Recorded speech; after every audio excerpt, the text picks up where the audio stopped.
I'm okay. I just smoked another to the face, yeah. She wanna stay. Singing to your bitch like I was Drake, yeah. Don't just try to tell me you love me. Can't keep it real if you really don't trust me. Come with a real, you hip in the front seat. Get my meals, I'm gunning for the money. Money in the bank. Come on with a dank. Scrolling that tank. Rolling with the gang. You sit and I on the sideline tripping. I go to the hole with the rock like Pippin. Yeah. I'm okay. What up, though, everybody, and welcome to the Woodward Heavyweights, live on WoodwardSports.com. Make sure you smash that like button. For Nick, for Caleb, for Chris, I am Spencer Axter. Easy will be joining us shortly. Motherfucker doesn't know how to park, apparently. But we got a big show to get into. Obviously, the Tigers trade deadline was yesterday. You either loved it or you hated it. I don't know, man. I feel like people are overreacting a little bit. I don't think that it's too crazy because when you looked at it, that not a single top 100 prospect was moved at the deadline this year, and the Tigers got the best prospect that was moved at the deadline this year. I don't think it's too crazy for the return. I don't know. Everybody wanted this big return apparently, but nobody wanted to trade Scooball. Like, that's how you would have got the big return, is if you moved on from him. But we're gonna break that down. We got some words from Scott Harris himself to listen to how he feels about it, what's going on there. But I look at it and we have the graphic of the Tigers prospect rankings right now. And can you throw that up, Chris? Yeah. Because wouldn't you know it, the prospect they traded for yesterday is already in the top 5 of the Tigers farm system. You see it right there. Obviously, the GOAT, baseball Jesus, the second coming of Mike Trout mixed with Babe Ruth, Max Clark at the top of the rankings. You got Jackson Jobe, Jace Young, Kevin McGonigal, and then right there, Dayron Lorenzo at the 5th spot. He is right on the trajectory and the timeline of Max Clark and McGonigal and those guys. So if you told me the Tigers got the best prospect at the trade deadline that was moved, the Tigers got a top 5 prospect in their system added, I would be happy. And so I'm not too, now that we've sat back, we've looked at it, I'm not mad. I'm not mad at the return. What about you, Caleb? Yeah, I mean, I'm not really sure kind of what a lot of people were expecting. I mean, even including me. We've talked about it, a lot on the show before. I was singing a top 100 guy for Flaherty, but like you said, no top 100 guy was moved. I'm kind of the guy where I'm live and die by every pitch. I just love the Tigers that much. And at this point, I'm, another year selling. I guess the reason I'm not too angry about it is because, I mean, who cares at this point? I mean, you know what I mean? Lions football's coming up. And, it's just another wasted season. And it's depressing, honestly. It's depressing. But Lions football back. It's back. It is back. There's a football game this week, an NFL football game this week. Nick, how do you feel about the return? After doing some, a deep dive into specifically Lirianzo, I don't think Sweeney is anything special. I think he's basically Ryan Kreidler coming back up to switch hit for this team. I don't think he's going to be a keeper. But this guy, I mean, think about pre-2024, like, he was a top 70 guy. He was in the 2024 futures game for the NL, for the Dodgers. Like, this is what you take a swing for. Say Dylan Dingler is the catcher of the future, and this guy just happens to, rake at, AA when he gets moved up, or AAA. This is the type of prospect that you take a big swing on to move in the future if Dingler is the catcher of the future. That's what happens when you get these super high ceiling 21-year-old prospects. Yeah, you want a guy that's major league ready.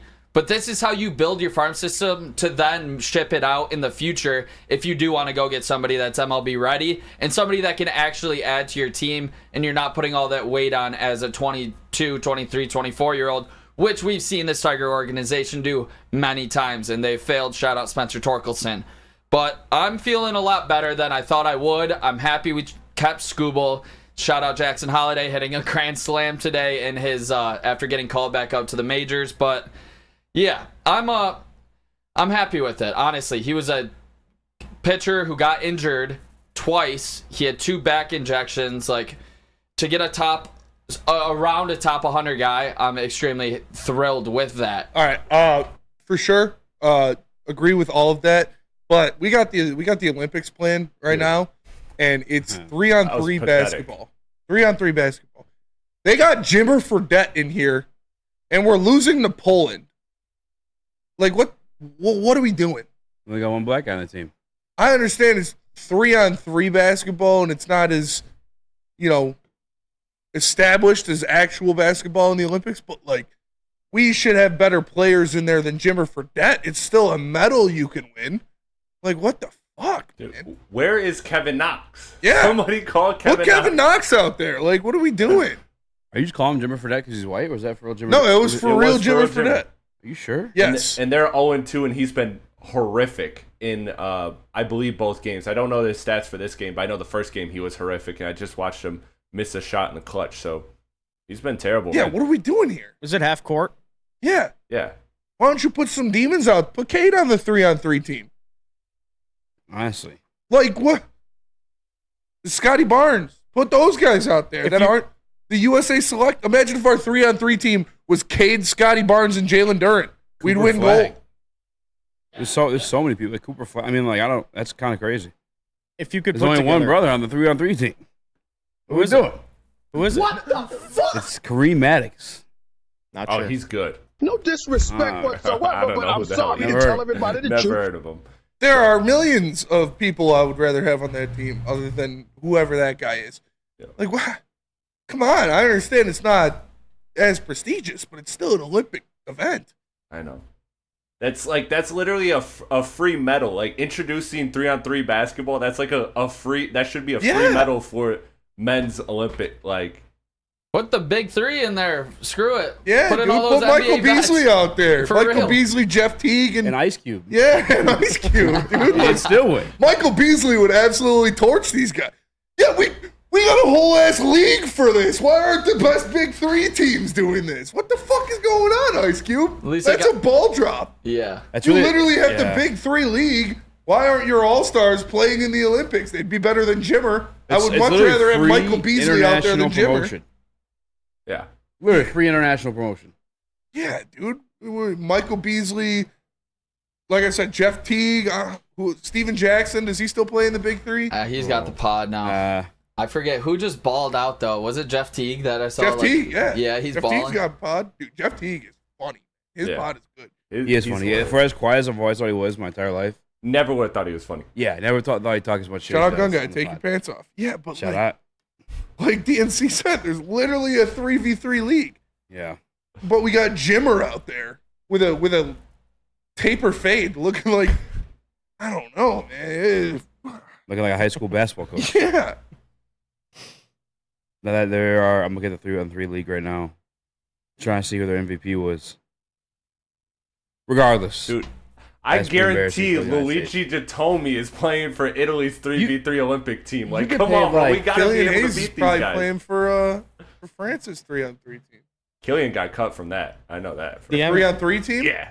He got cut from the 3-on-3 team? I'm just making that up. I was about to but, say, that's but are we surprised? I would not be surprised, but that would be a new low. Yeah. The MVP for the Big Three league was Joe Johnson. Joe Johnson. 2023. Joe, I mean, Throw him out there. What? Throw him out. He would But cook. ISO He would Joe, cook some Michael pull-ups. Beasley, I'm pretty sure Jamal Clay Davis Crawford? plays in that league too. call Jamal Crawford up. What are we doing, bro? on, that is Michael weird. Beasley and ISO Joe be giving these guys buckets. They're losing to a Polish guy. Like, why? The USA should never lose in basketball to Poland. And I'm Polish, and we should not do that. That's disgraceful, dude. We should not do that. No, there's no way. The only thing that Poland should be beating the U.S. in is euchre. Pierogies. This is ridiculous, dude. This is embarrassing. Pierogi Hey, contest. Huh? Pierogi contest. Yeah. Yeah, pierogies Oh, you're are Polish good, too, man. aren't you? Sorry. Yeah. Pierogies are good, dude. You always know when someone's Polish because the Polak they spell their names wrong. There's a Z. in Oh there for wow! a It reason. either ends with their last name ends with Ski. ski. Yeah. Yeah. Or there's this random C in front of your name. Yeah. Like, Or Or CZ. Z. Yeah, or CZ, something yeah. like Yeah, that. random Z's thrown in there. Ah, fuck it. It's Skevich. Well, my boy Mike. Shout Stash. He's literally royalty in Poland. He has a castle that is rightfully his. He is a Duke of Poland. You told me this before, but how come he hasn't claimed it? If Because it's in Russia technically, so he would have to. Go to He would war. have to lead an army in Russia to take back his birthright, Maybe which they're is busy right literally now. Castle Sneak in. Tiskevich is what it's called.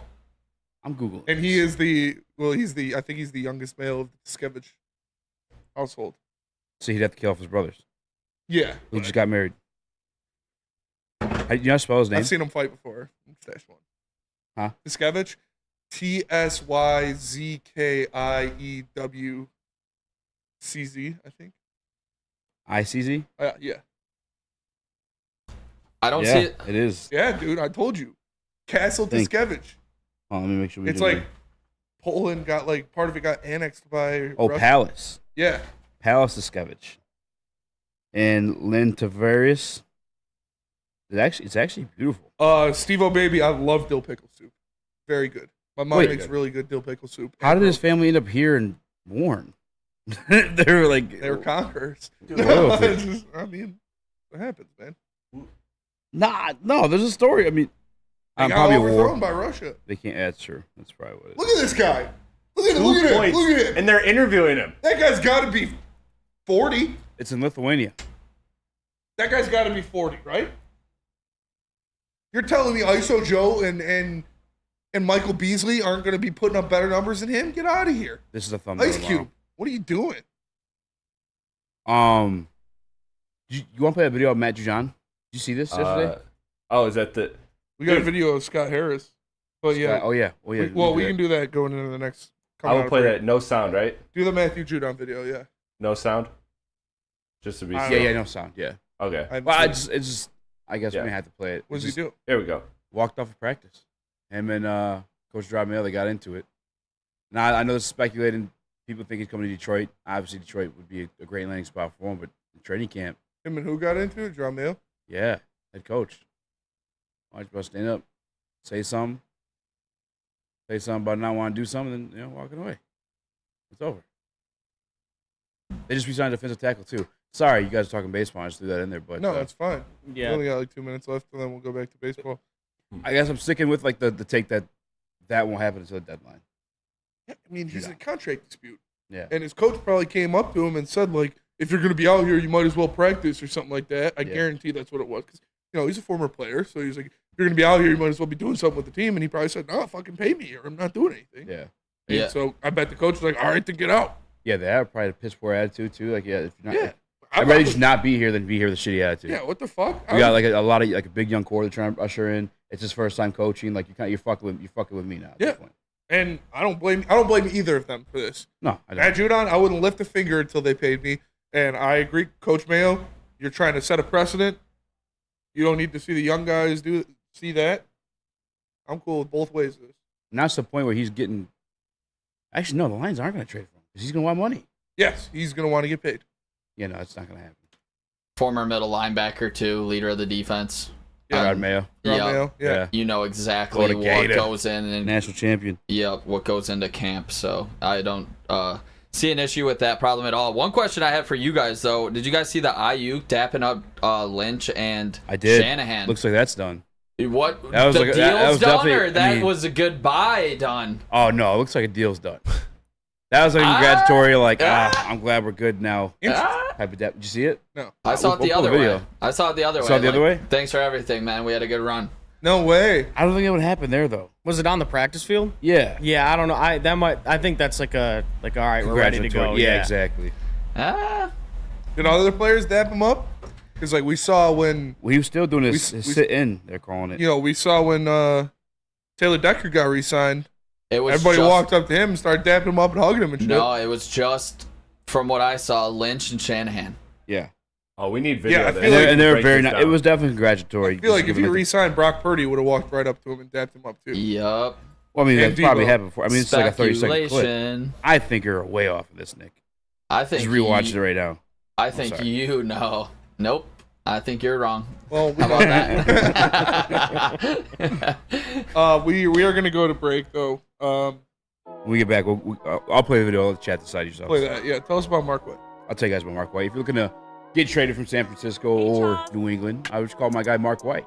Get your new home here, right here in Detroit, and win yourself a Super Bowl. Mark White will get you right. He's the best in the business. Give him a call, 248-290-8242.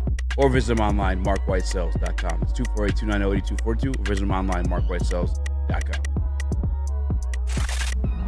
Love Woodward Sports? Love wearing clothes? Then you should be wearing Woodward Sports clothes. Check out our full line of merch at woodwardsports.com. Just click on shop. We have all your favorite designs, like Dan Campbell kneecaps, Woodward golf, and of course, our own logoed out merchandise. Men, women, infants, kids all love Woodward Sports. Impress your friends. Impress your boss. Impress your dog. Buy Woodward Sports merch today.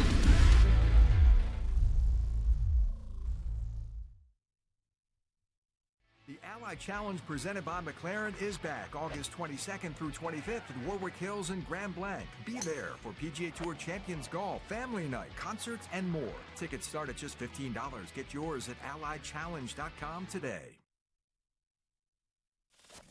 We don't like to brag that we are the toughest sports network in Detroit, but we do have a guy named Darren McCarty on our side.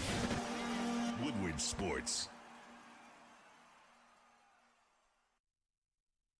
Attention sports fans, don't miss out on expert sports injury insight with Dr. Jeff Pierce of Michigan Sports and Spine. Join Dr. Pierce every Tuesday during Big D Energy and Thursdays during Ermanni and Edwards, where he offers top-notch injury advice. Trust the guy that DMAC trusts. Dr. Jeff Pierce is here to keep you in the game and performing at your best. For more information, visit MichiganSportsAndSpine.com or call 248-426-9944. Good video. Yeah, you're good. All right. And you could keep the music on too. Yeah. So here he is, walking up. Heads up, by the way. Not down. Hood is on though. Yup, hood's on. Head Low down key. real quick. Checking Low his key, feet. doesn't look proud. Looking fresh. Head down Swallow again. my pride. Here we go. That's Shanahan. Hey, John, glad we got. I think glad that's we got this Lynch. done, John. That's Lynch. Yeah, no problem, brother. Ain't no thing. Ooh, I might agree with Nick here. Hey. Yeah. Look at the way Shanny dapped him up. No, yeah, but then turn away right away. Yep, both of them turned. I think I'm with Nick here. Players don't do anything. And What we if they were like close on a deal, why isn't he dressed? Like, why is he in street clothes? You know what I mean? With his hood up, not wanting to be seen. And none of the players that Well, player. they're all working out. So Yeah, but still, you can go out of your way. Out right now. They're just standing They there. are. Look at them right now. They're running a drill. Do you think Lynch tells Wait, his you just kids? saw him running. Do you think Lynch tells his kids if the deal gets done, hey, we got Ayuk back, don't worry? You think his kids would be fired up for him? What? Look at the dap up Shanahan just gave him. Yeah, thank you for everything. We went to That was two not a Super thank Bowls, you for everything. 2 Super Bowls together, 3 straight NFC Bro, championships. a was it? goodbye is like an embrace. And like a. That was an embrace. That was like a. Shout out Hat Working on it. 5 Ooh. gifted subs. Yeah. Shout out. Shout out, Pet. Hey, the hat and beard. By the way, listened to us for a long time. He's a man. Has his own OG. YouTube channel on the low. And it's hilarious. He does like AI voice dubs. Yeah. About the Detroit Lions and whatnot. So shout out to him. Somebody said, Patrick O'Fair said, Bayuk. Ayuk. That's a welcome back. Looks like Nick knows how to read body language. Supremacy. What can I say? That's literally the stupidest guy in the chat. Well, I'm sorry, unless the tour's there. I'm just saying. Dude, you guys beef. Hunter's a piece of shit. Hey, it would be cool if he wasn't a piece of shit. Like it'd be haha, all that stuff like that. Funny. but I think he's funny. I don't think it's funny. It's pretty fucking annoying. He's a troll, man. You let him get to you. I think he actually likes you. You're only cool because like you hate Laura Rinos. Well, she's not a troll. She's just dumb. Dumb bitch. No, you hate. See, and see how it is. When ain't no fun when the rap guy. Yeah, but he's obviously trolling. Rinos obviously troll. No, she doesn't troll. How do you know? Cause she's not. Because she hurts my feelings. No, it's obvious when someone is trolling and someone. No, this guy is being a bitch as well. No, what do you mean no? Because it's not directed towards you. No, you don't. No, you he's don't done see it to that me way. a couple times. Nah, he sucks your dick. He did it to me. He did it sucks to your me dick. yesterday. He literally only comments to me talking shit the entire time, unless he's getting into it with somebody else. He's a piece of shit. He doesn't I'm like when sorry, anything Grow up. positive is said about Michigan. That's why him and Sparty Spenmo agree. This is Definitely making on his a day bunch right of now. I'm those. talking about him. It is for You're sure. right. It's for sure making his day. Yeah. Football, baseball. There you go, Easy. There's one other. Oh, George Jackson. Ooh. Heard already. 6 weeks. Might not even make his revenge game. Which I'm not a fan of anybody getting hurt. Let's be real. But just I know the way they're building that Rams team right now with that offensive line. That was gonna be a good game. I say it was because Lions fans gonna walk away with Lions as well. But, You think the Rams are gonna win? No, I'm just kidding. Yeah, you don't like to see anybody get hurt, especially Jonah. He's a guy that gave us a lot of good years. He did a lot of good things for the Detroit Lions. So hopefully he's healthy and ready to go after the Lions game. I mean, if he's not playing for the Lions game, then I'm okay with that. Jonah Jackson? Yeah. Yep. 6 weeks is like the Lions game on the dot, by the way. I counted it out. Hi, Mike. How you doing? Who's Mike? I thought you said Mike hot Hilton. Mike. What up, Mike? Hi, Mike. You said hi. Hey, Mike. Hey, I Mike. like him. Young. Levon Zurika going crazy. Don't switch up easy. You say he's getting cut. I thought, due to injury, yeah. I thought we all did. We did. The world did. You're correct. We were wrong. Yeah, Levon Zurika is going to be a problem. There's always that one player that just finds God right at the start of training camp. That's true. Yeah, man. This Levi guy. Onwuzurike, it did not look good at the training camp last year and at the end of 2 years ago when he was, dealing with back injuries. When you're a 300-plus pound human being and you have back issues, that's normally not a good sign. Take it from me. No, I'm just kidding, but this guy, Levi, he got his body right. He's healthy, and he's looking to possibly snag that starting defensive end spot opposite of Hutch. And Nick said it, like, when you drafted Levi, the reason you drafted him was for his pass rushing. It was for his ability to get to the quarterback, and that was on the inside. And that was a guy that a lot of teams wanted. That's a guy that the Philadelphia Eagles were extremely upset that they didn't get, that they were trying to snag, but the Lions took him out from under them. And he's had an injury-riddled career so far. We saw him in sparing roles. His rookie season, when he played, he looked good. Last year, he played a handful of snaps, and I think he got a sack in one of the games he played. Yeah, and hopefully he's healthy and ready to go because when he gets on the field, he produces. No, he's just like just from camp, the defensive tackle version of Marcus Davenport. What I mean by that is, like, we talked about Marcus Davenport. We're talking about his style of play. It's just fucking knock the snot out of you. And I know that, like, sounds like cliche, but watch Marcus Davenport play. That's how he plays. In camp, thus far, like, watching him, that's been my takeaway from Levi Onwuzurike. Like, he has been in the backfield. He's playing the edge. He's playing the 3-tech, and he's a fucking menace, bro. He's causing chaos in that backfield, and I got goosebumps. I was talking about the security. I was talking about Aleem after practice too. I'm like, that's crazy. Like back issues cause you trouble in your everyday life.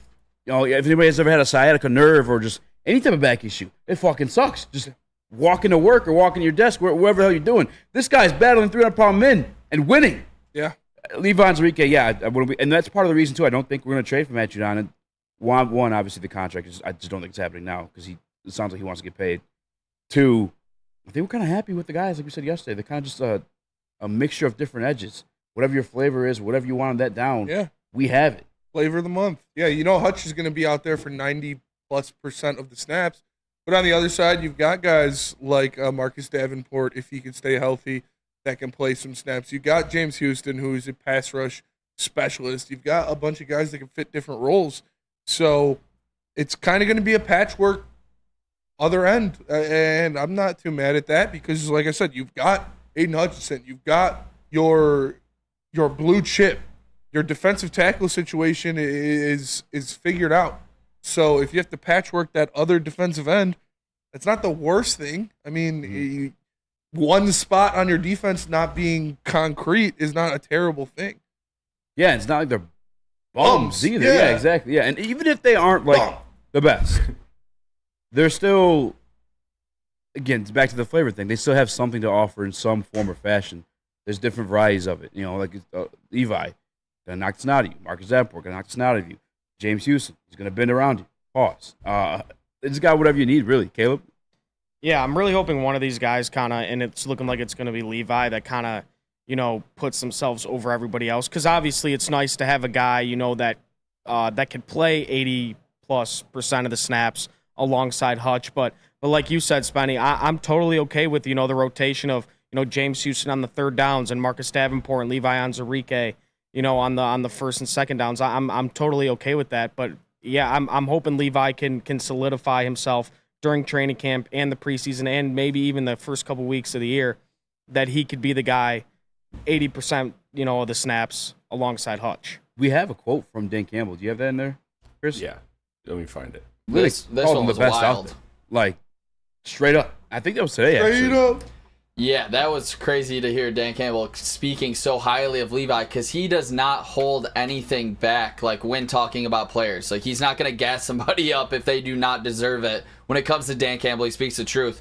But with full circle here, when we talked about Jonah and we talked about Levi, this could be a really big matchup if Jonah does miss week 1.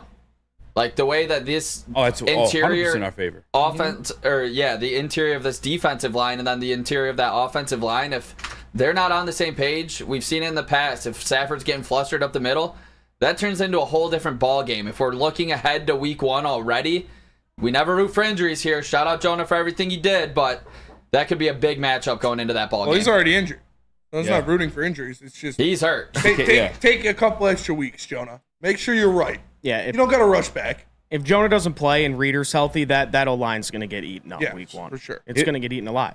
Absolutely. I mean, they still got to – no, it is. It will. Because it would be a one-on-one matchup with Lee McNeil and a backup guard. Yeah.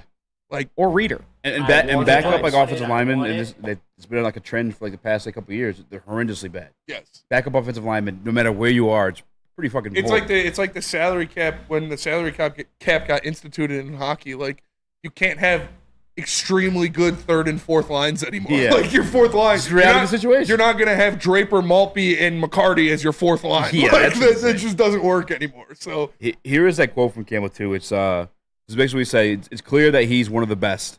I mean, it's just clear, and it's fundamentally better than he's ever been. And when we said that, it's interesting. he looks like Nick said, bro. He's getting. I mean, that picture he even looks smaller. Yeah. Like than he did when he first got into the league. And like I said, when you're a bigger dude and you have a back injury, you're gonna have to lose some of that weight, brother. And if that transitions him to defensive end, which is already his strong suit as rushing the passer, it's a gift and a curse. Maybe it's the divine football gods looking out for Levi and giving him a second chance at a career in the NFL. Yeah, I texted my boy. Shout out to Devin. Shout out to the guy Phil, although he's a piece of shit in fantasy. Told him buckle up, and it's gonna be a ride tomorrow. Going again tomorrow and pad it up. And Levi, it's a treat, man. You're going again tomorrow? Oh yeah. Let's go. Throw me a ticket. You want to go? I can see if they have an extra one. Yeah, I'm down. Yeah, bro. It's for me. I think I texted. Did I text you guys before I went to sleep last night? Did I tell you guys this defense is real? Was that my other You're always chat? texting us late. No, I'm just kidding. Oh wait, Nick, I had a dream. What? Never mind. I can't. What, BD? Yeah. Oh. We're on the phone tomorrow. Nick wasn't here for the easy dreams era, where it was just God told me. Yeah, that was JV in there. No, we went to the. I heard about the God story once. That was great. More than there once. was a couple, yeah. It was in this chat. You used to get drunk texts from Easy at 3 in the morning. Okay, no, relax. God told us we were gonna win, boys. I just need you to trust me. That's Bro, all. I mean, it did happen. I'm not even exaggerating. Like, I've gotten a few of those before. Oh, yeah, pull them up. I'm not going to, so quit asking.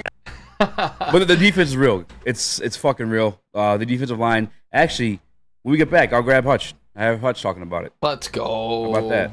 But first, Nick, you want to talk about the best morning show in the state of Michigan when it comes to Detroit sports? Every single morning when you wake up, make sure you're putting on Wake Up Woodward. It's the best morning show in the country. It's Monday through Friday, 8 to 10 a.m. live on Woodward Sports. It's Kool-Aid, Flannel Sam, Broder, JB, and KG every morning. Make sure you tune in. When you wake up with Woodward. 8 to 10 a.m. live on Woodward Sports. A ton of fun, a ton of sports, and a ton of man-meat. Welcome to the Woodward Heavyweights, live daily 5 to 7 p.m. on Woodward Sports. So just to get the heated steering wheel, I also had the spring for the bigger rims. Yeah, that's how they get you. Those upgrades will cost you an arm and a leg every time. Hey, new car crew, how'd it go this weekend? I got a great deal on mine. How? I went to Randy Wise, not those other guys. They got me in a great new ride, and they didn't break my budget. Hey, could you pass me the sugar? How? Never mind. He made the wise choice. Yep. Make the wise choice at randywisechevy.com. Is that an octopus in your pants, or are you just happy to see me? See what I did there? Go Red Wings! From Octopi Experts, Woodward Sports.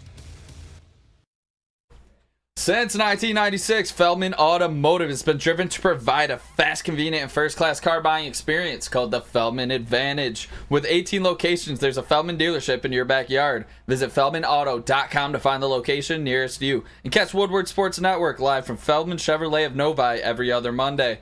Feldman Chevrolet, Detroit's #1 Chevy dealer.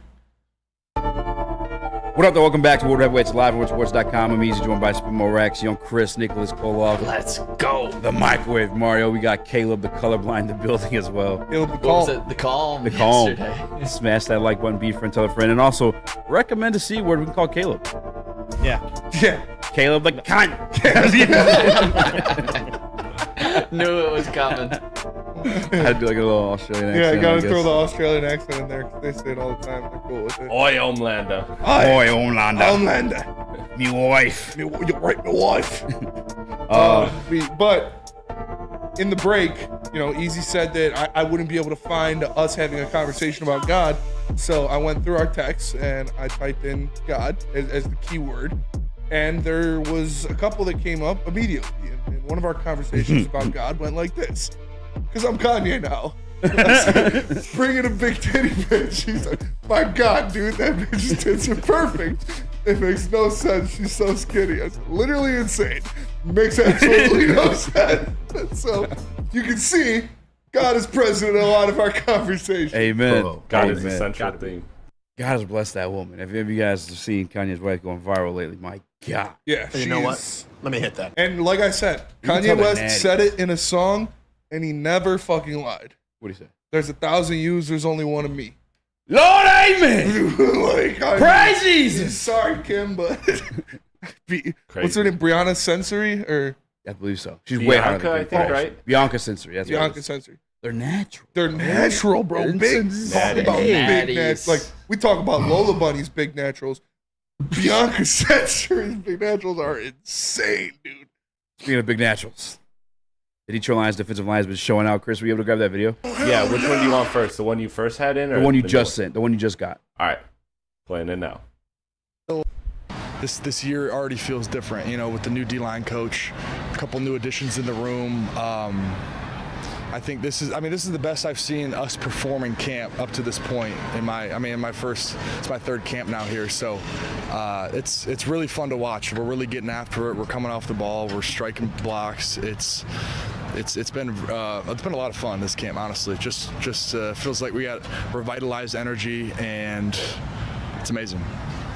The battles that you and Panay have had since day one.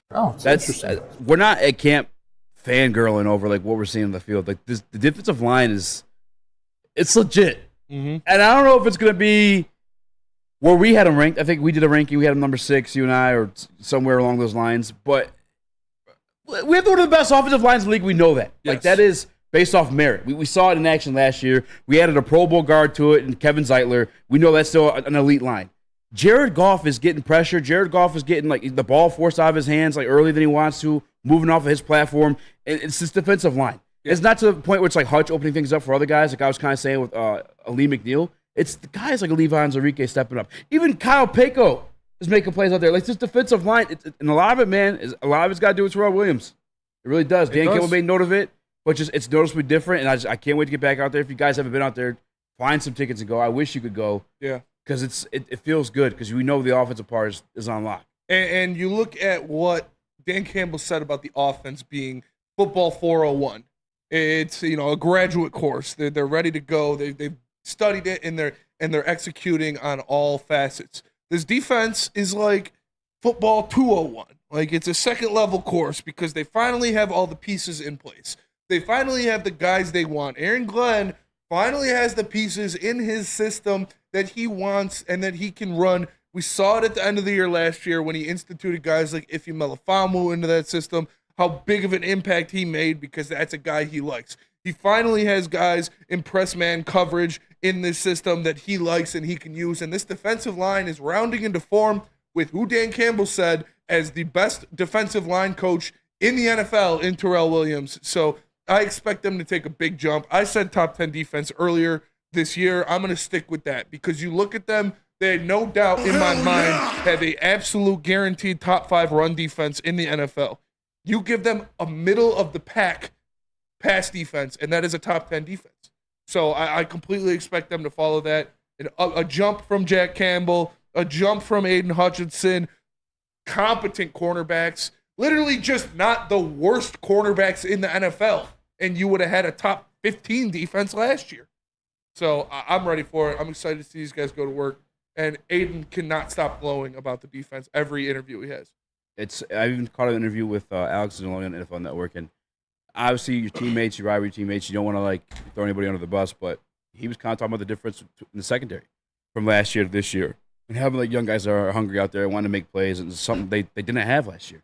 They do this year on top of that defensive line looking totally different too. And again, I want to give credit to Terrell Williams. Yes. Actually, we have another clip on Terrell Williams, but Nick, Caleb, I want to get you guys' take on, I guess, Hutchin. What are you thinking of this defensive line? Yeah, I think to hear that coming out of camp this early it sets the tone for a defense in any defense that you're a part of. You think about the talent that we've put into this defense. You have 2 first-rounders after adding Davenport, one of them being a top 2 pick in Hutch. You have 2 second-rounders, 2 third-rounders. The talent is all there, and for Terrell Williams to be able to shape these players the way that he has in the past with maybe people that were less talented, the sky is the limit, and this D-line is going to set the tone for the rest of the season to make those linebackers shine, to make those corners shine, and to make guys like Kirby Joseph be able to get to a lot of interceptions. Yeah, and we are on the Rackster runway, cleared for takeoff.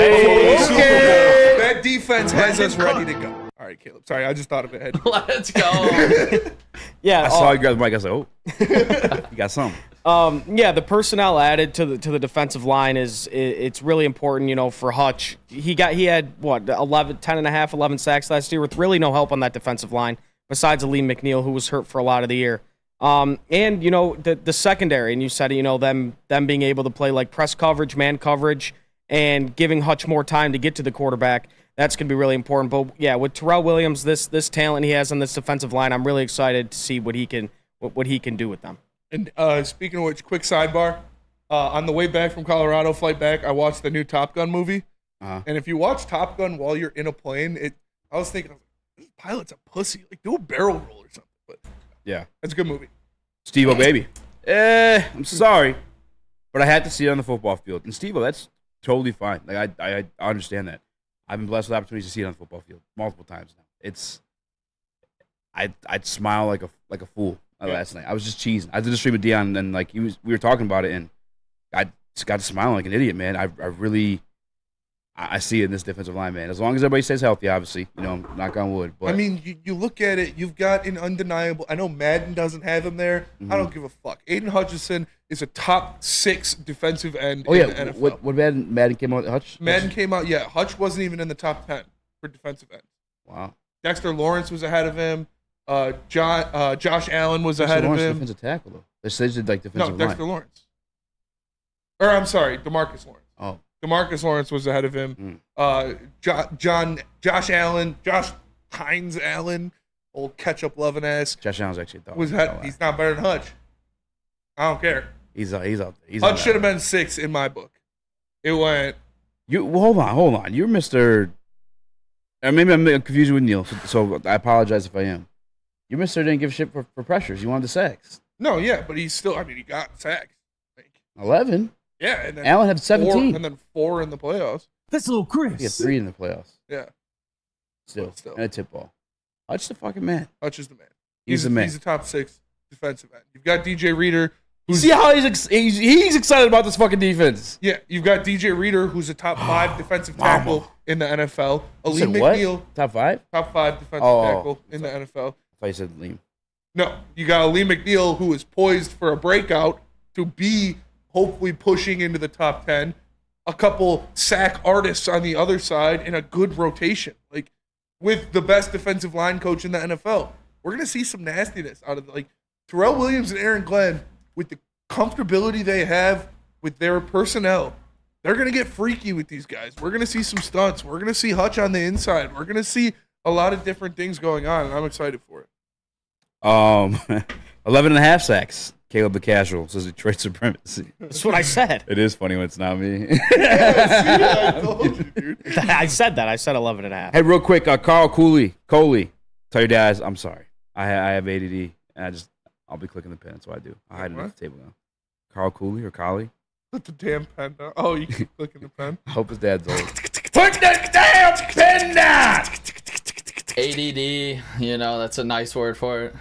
Yeah, no. Yeah. Shout out to Carl Cooley and your dad. Shout out to Mr. Shout out to your dad. Shout out to Mr. Coley. We have.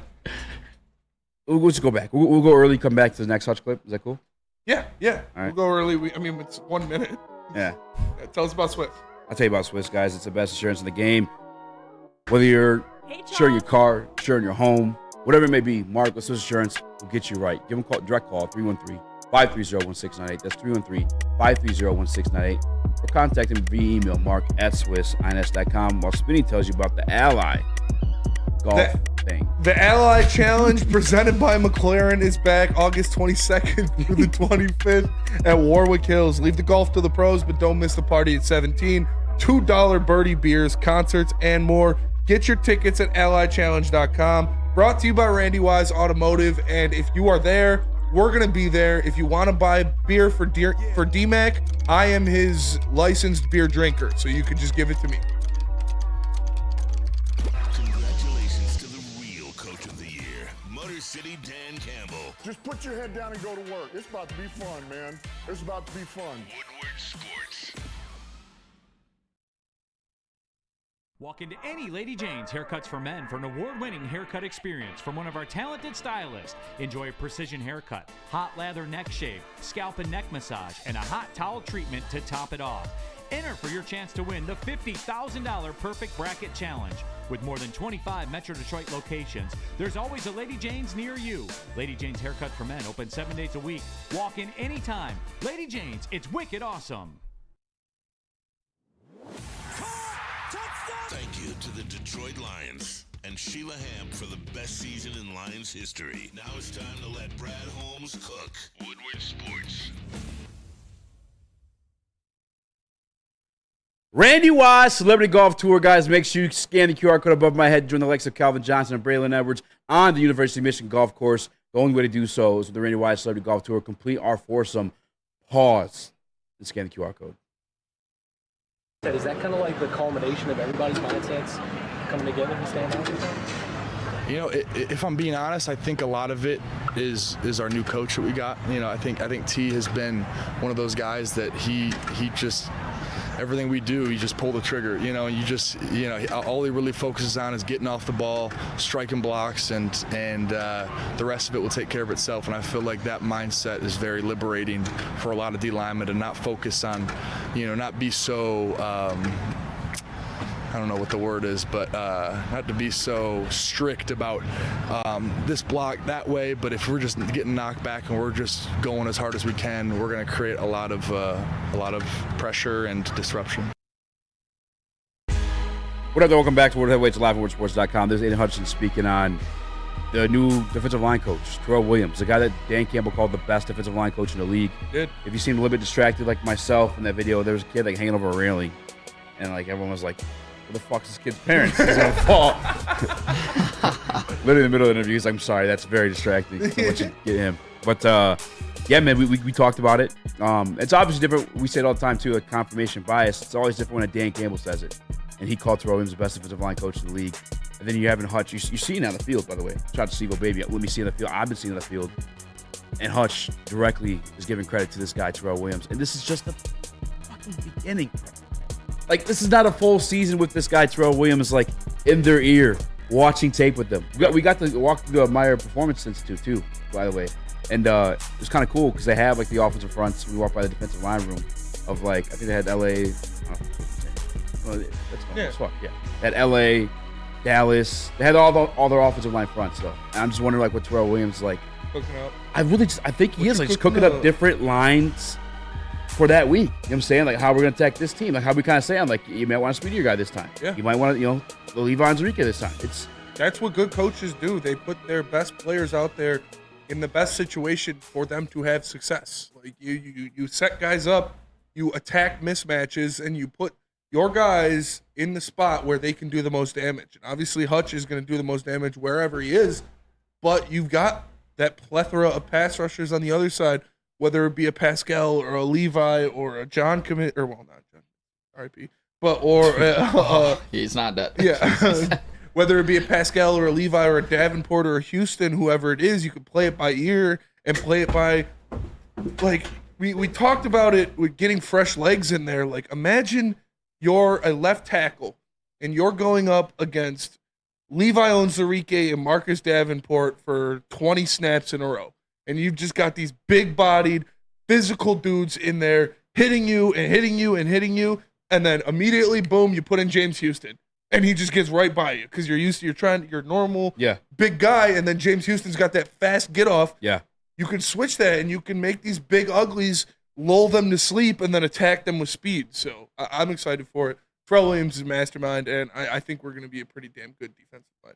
I remember like listening to him, that quick little interview, or maybe it was just quotes that we were reading off, but he feels like, even just being there yesterday too, he feels like a defensive tackle version of Dan Campbell. Yeah. You know what I'm saying? Just the intensity exudes, the aura, if you will. It exudes violence. You know what I'm saying? And you listen to Hutch kind of talk about just like the style difference between the defensive line this year and last year, because some of these guys are the same guys that were here last year. It's just he's allowing them to just go and attack, go and get the quarterback. Just got to do. Obviously, attack whatever gap is your responsibility and whatnot. But like, I think that should be the mind of defensive linemen. We talked about it when we kind of wanted Jalen Carter. Is like, yeah, it'd be nice to have a guy that's not going to jail for whatever reasons or speeding his car and all that other good stuff. He didn't go to jail? He didn't go to jail. You're right.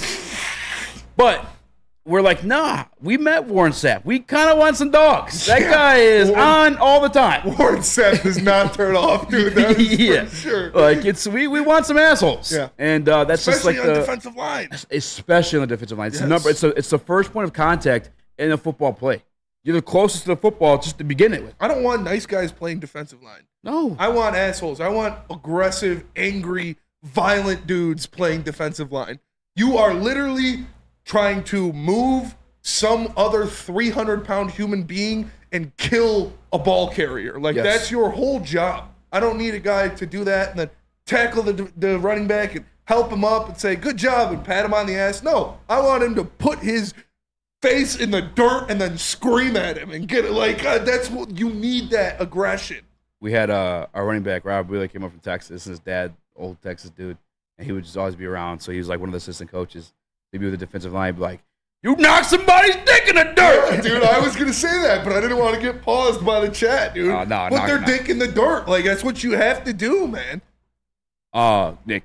Yeah, it just seems like an extremely fierce energy that you're getting from all of these players, and it's obviously coming from Terrell Williams, so I think that's great moving forward for this defensive line. But one question I wanted to pose to you, because you've been there and you've been seeing this, where's this pressure coming from on this offensive line is the other question, because when the defensive line looks great, that means they're getting through some holes on the O-line. Yeah. And my question specifically, is it coming at left guard? Because we know Glasgow was moving from right guard to left guard. This is me just as a question. He is the only buddy making a positional change on this O-line. Where have you seen the most pressure kind of get through? That's actually a great question. I didn't really pay attention to see, I guess, to Glasgow at all, really. But I know Hutch beat Penny.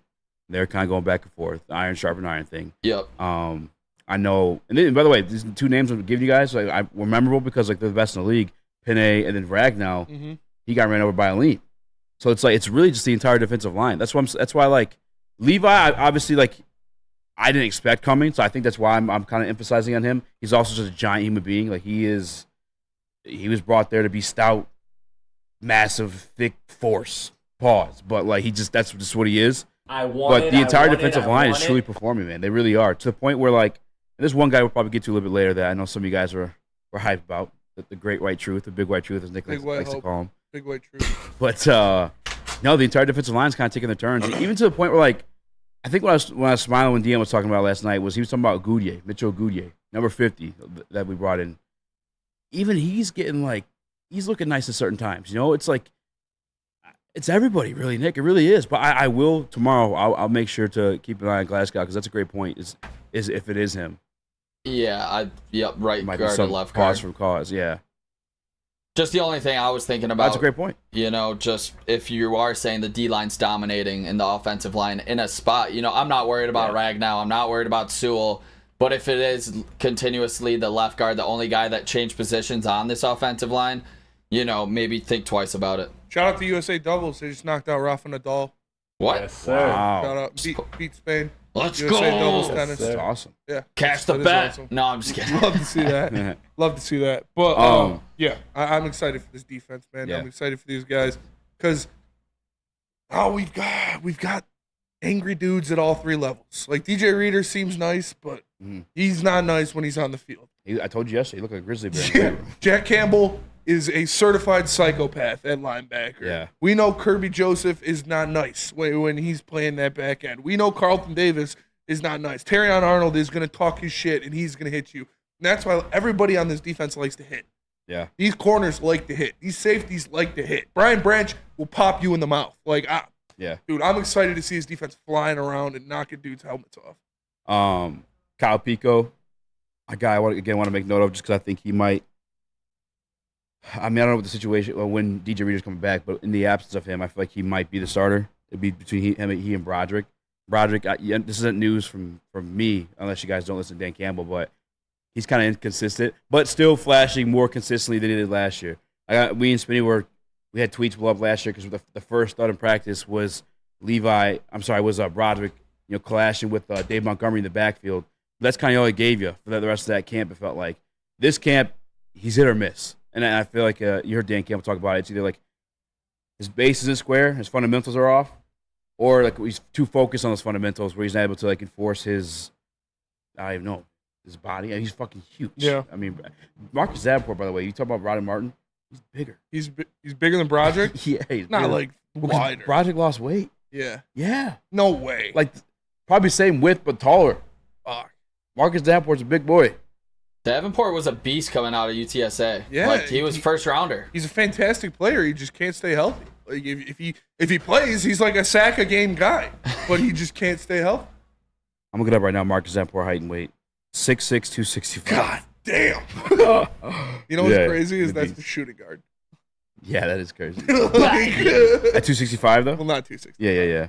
6'6", 220 probably. Mekhi Wingo, just because we're kind of talking about the defensive line, we got 3 more minutes to go. Mekhi Wingo, guy I've been high on.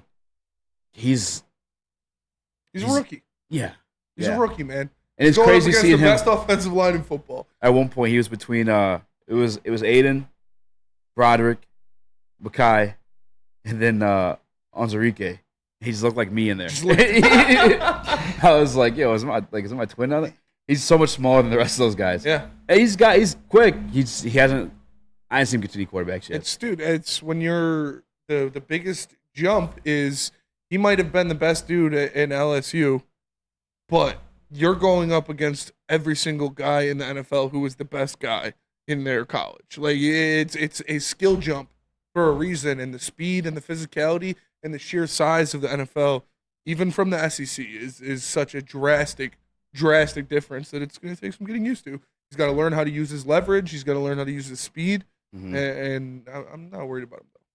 And shout out to Terrell Williams once more for just being the mastermind who's kind of piecing it together. Yeah. And I truly feel like this is still the beginning of it. Like training camp isn't like a 2-week process. It's the all of off season from preseason to week 1. And if Hutch is giving this guy this much praise like this early on, just wait until he gets to fine tune like the specific pieces. Like Broderick Martin, I know was a project they probably brought him in towards. That's the other thing too. Just this is franchise in general.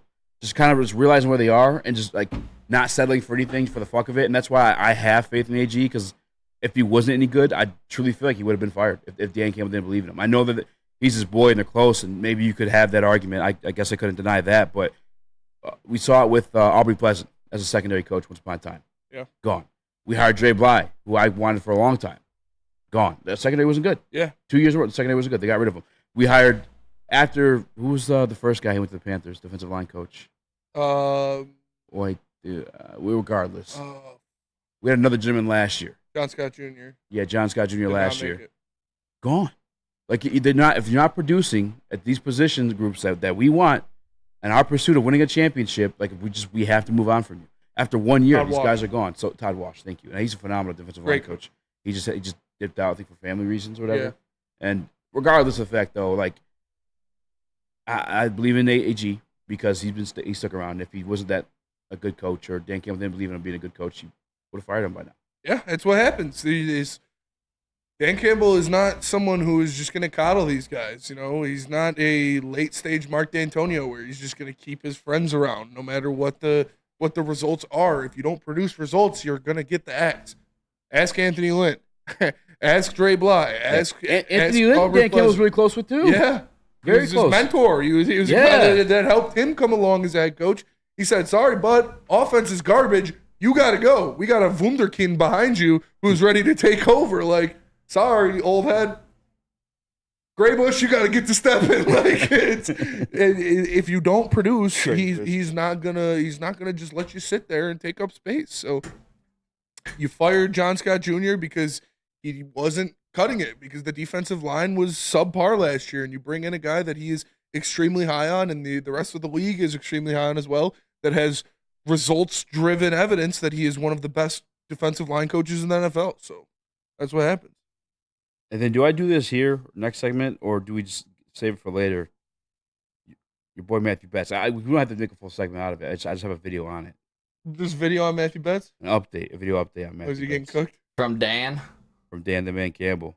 We'll come back. We'll come back to it? We'll come back. All right, let me tell you about Soroki's, because Soroki's Crispy Chicken and Pizza is taking over Michigan. Locations are popping up all over Metro Detroit. They just opened one in Madison Heights, so make sure you get there while you can.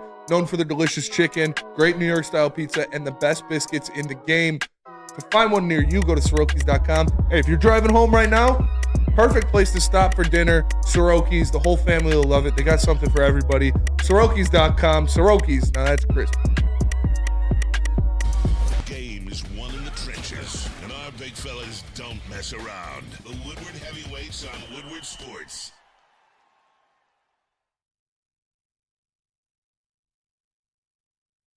Braylon Edwards here, Premier Pet Supply. Man, just looking around, who's got it better than pets?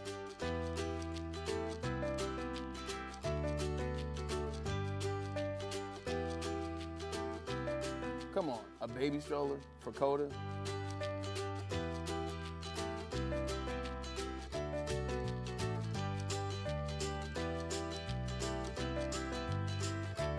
A chef for Lola? Really?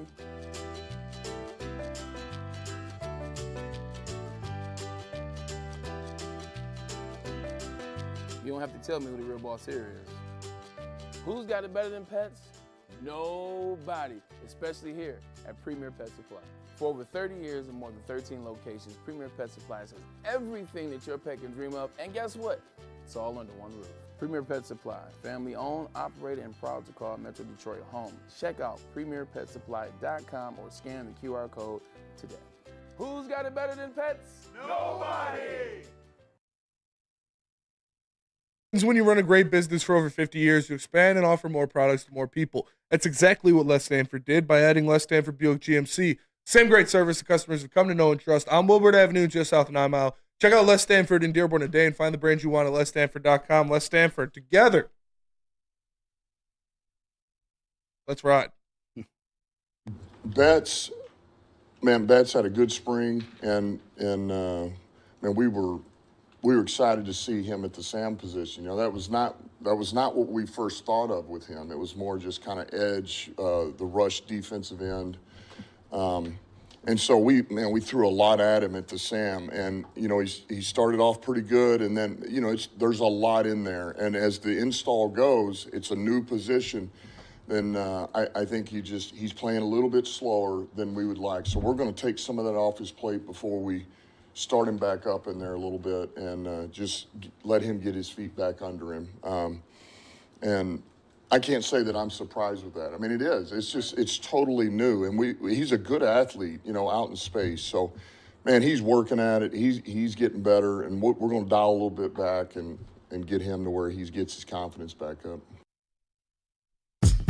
What up? Welcome back to World Heavyweights. I'm Easy, Spin More Racks, Young Hello. Chris, Nicholas Kohloff, Caleb the Colorblind, Caleb the Cunt. I think I like colorblind Caleb better. the caterpillar. Caleb the. That's why you're on the line line, not the top line. Come on. We'll think of one. Yeah. All right, sorry. I It's gotta be one that apologize. sticks. Back to Colorblind it. has been the best so far. And by the way, don't let me forget to talk about CD3. But so that's Dan Campbell and Matthew Betts. I only played it because everyone's fucking asking about Matthew Betts. I think out of desperation, we tricked ourselves into thinking that this guy is. No, he's this. It happens every year. He's the Zach Center. He's the Tom Kennedy. He's gonna make the team. I don't know if this guy's gonna make the team. He's gonna have 12 sacks.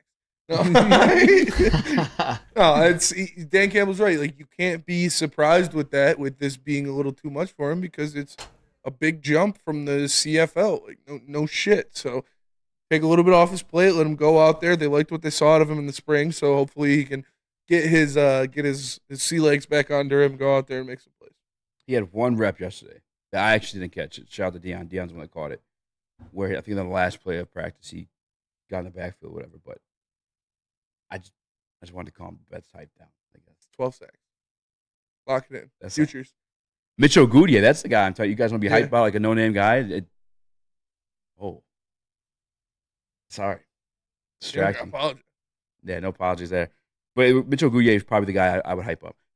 Actually, John Effing Lord brings this up jokingly, I'm sure, because we're talking about the training camp. Like, oh, yeah, for sure. They're out today. Mm-hmm. But the guys that we kind of fall in love with, the darling stories, whatever, Tom Kennedy, I get it. Probably not. But he was the best one at the kick return yesterday. I can't lie. What? He's only, listen, he only wanted to score. Not again. I'm just saying, the great white hope may be Tom Kennedy, not Matthew Betts. It's all clear. not again. How does that new kickoff look? It look a little odd. It's weird. So I was talking with John Macaroon while we were watching it because we didn't know. Maybe it was John or Justin, but we couldn't figure out who was the first team practicing. If one was like, Were you on the field again today?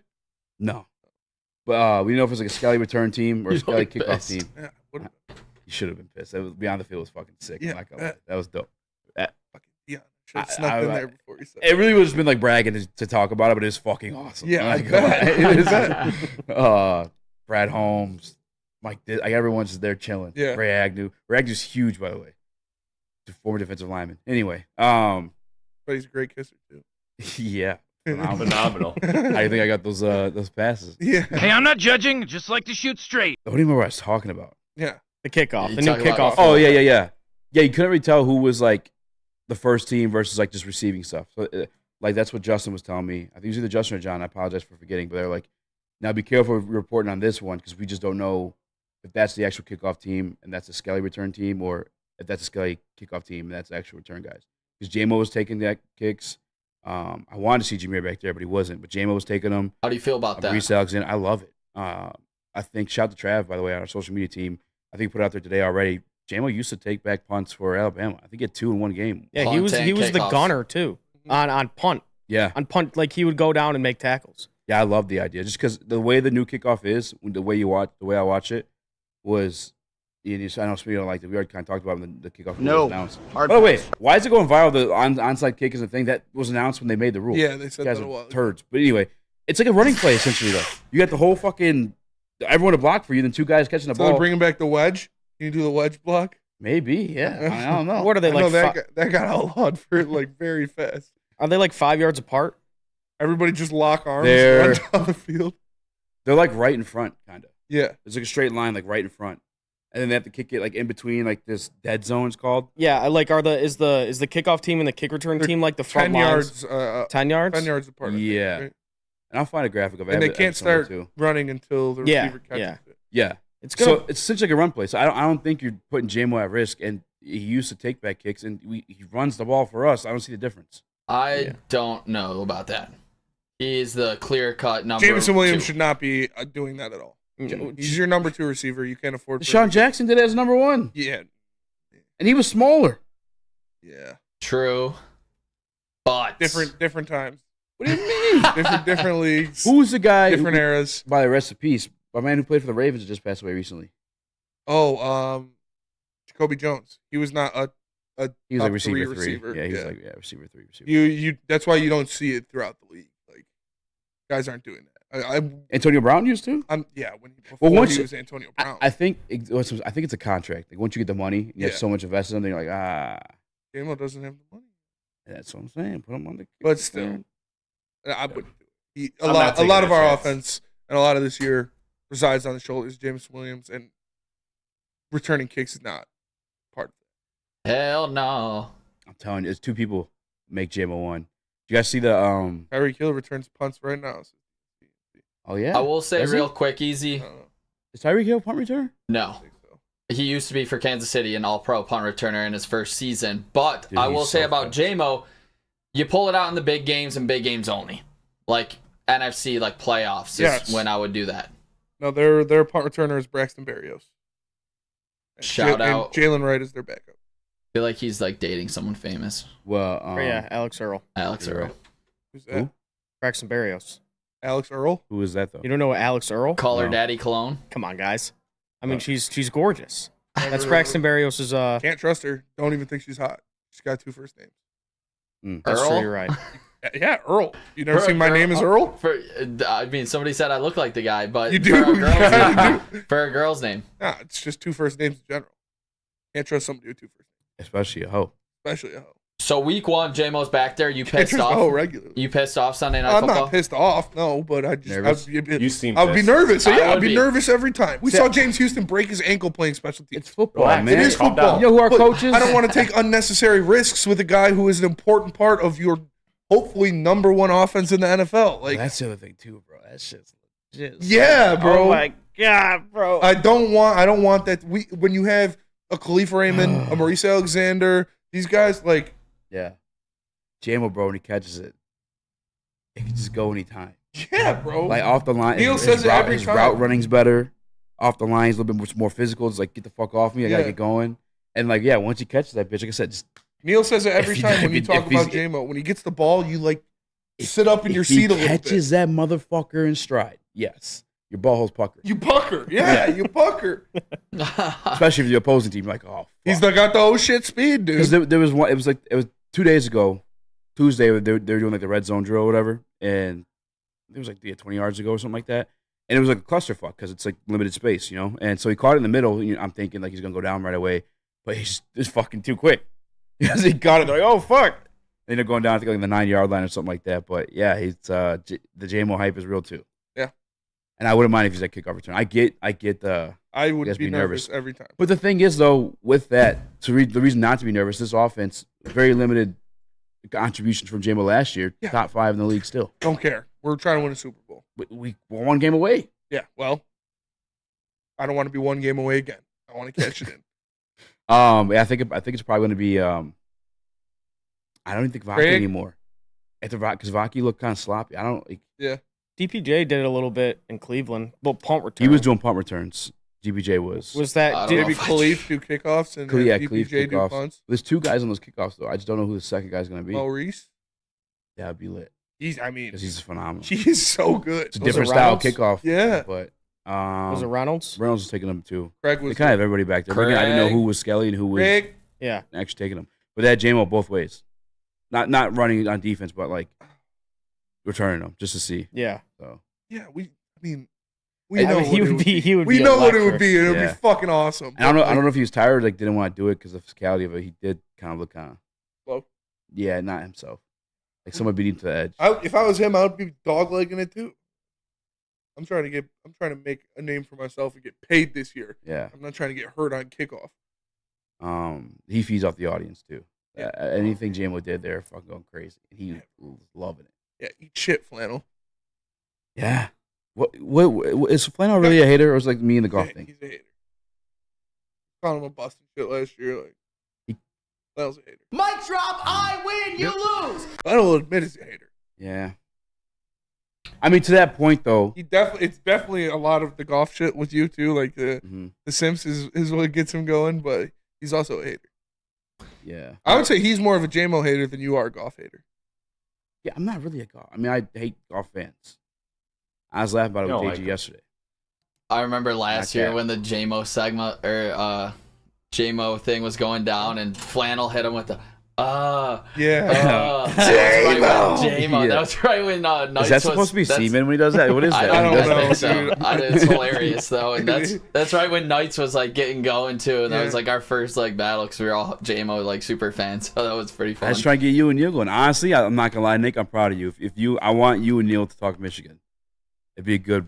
You and Neil went at it? No, but he responded to like some of Neil's like Michigan criticism. All the Michigan Auburn like comparisons were. But he came with some good shit, and I had a. But Neil, he's just too. We just opened on Friday with some Michigan talk. Shit. Yeah, Neil's too fucking. Yeah. I didn't come at Neil. I just said I think it's a crazy take. He did. He said you're an old fart. Yeah. Just say it, Nick. Said Washington Don't back Hills down now. Overrated. Yeah. He said you're. Washington. That's little Chris. Got little soft hands because you don't do hard labor. You guys both live in a hate fancy Chris neighborhood, Illich, so that works. Yeah, especially I tuned in today to see what he was gonna blow up about, and I realized he was on vacation. Yeah, he's on vacation. On vacation. Well deserving. Yep. That man works harder than anybody I know. Work harder than anybody. He's flying to Florida every week to do soccer games. Basketball season starts doing that. He's taking his only day off for football season, and he's going to be working for us doing the pregame shows. So he gets his 1 week of vacation and comes back and sheesh. Work for the rest of the year. Wow, man. Yeah. He's a grinder, dude. Shout out Michigan football, though. Neil's the man. Yes, sir. Shout out Not Neil. going Michigan anywhere. football can eat a dick. Not going Let me anywhere. tell you about Lady Jane's. Awesome is when a guy can be a guy and get an amazing haircut. That's Lady Jane's Haircuts for Men. Stop in, sit back, relax, and let one of Lady Jane's talented stylists make you look and feel great. Walk in anytime, 7 days a week. Lady Jane's, make it awesome. A ton of fun, a ton of sports, and a ton of man meat. Welcome to the Woodward Heavyweights, live daily 5 to 7 p.m. on Woodward Sports. Stop searching for a vehicle and start finding one. Les Stanford Chevrolet Cadillac makes it easy. We harness the power of multiple dealerships and own the biggest selection of GM brands in the area to get you the car you need. With the Les Stanford Group, you'll have access to 4 different dealerships, providing you with more makes, more models, and more choices. We're connected to more than 1,000 vehicles. And with so many high-quality CPO vehicles available, you'll find new car quality at pre-owned prices. You can start and end your search at lesstanford.com today.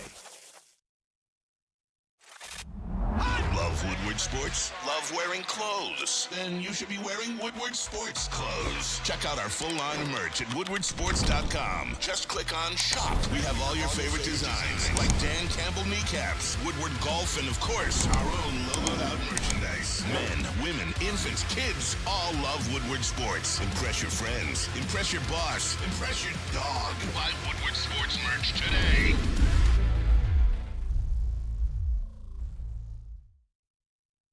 Give your pet the best. Premier Pet Supply is hands down Michigan's best pet store. BDE will be at the Premier Pet Supply in Livonia tomorrow. So come check us out. You can meet Sean Belizean. You can meet Darren McCarty. You can meet myself. We will be there. It's going to be a lot of fun.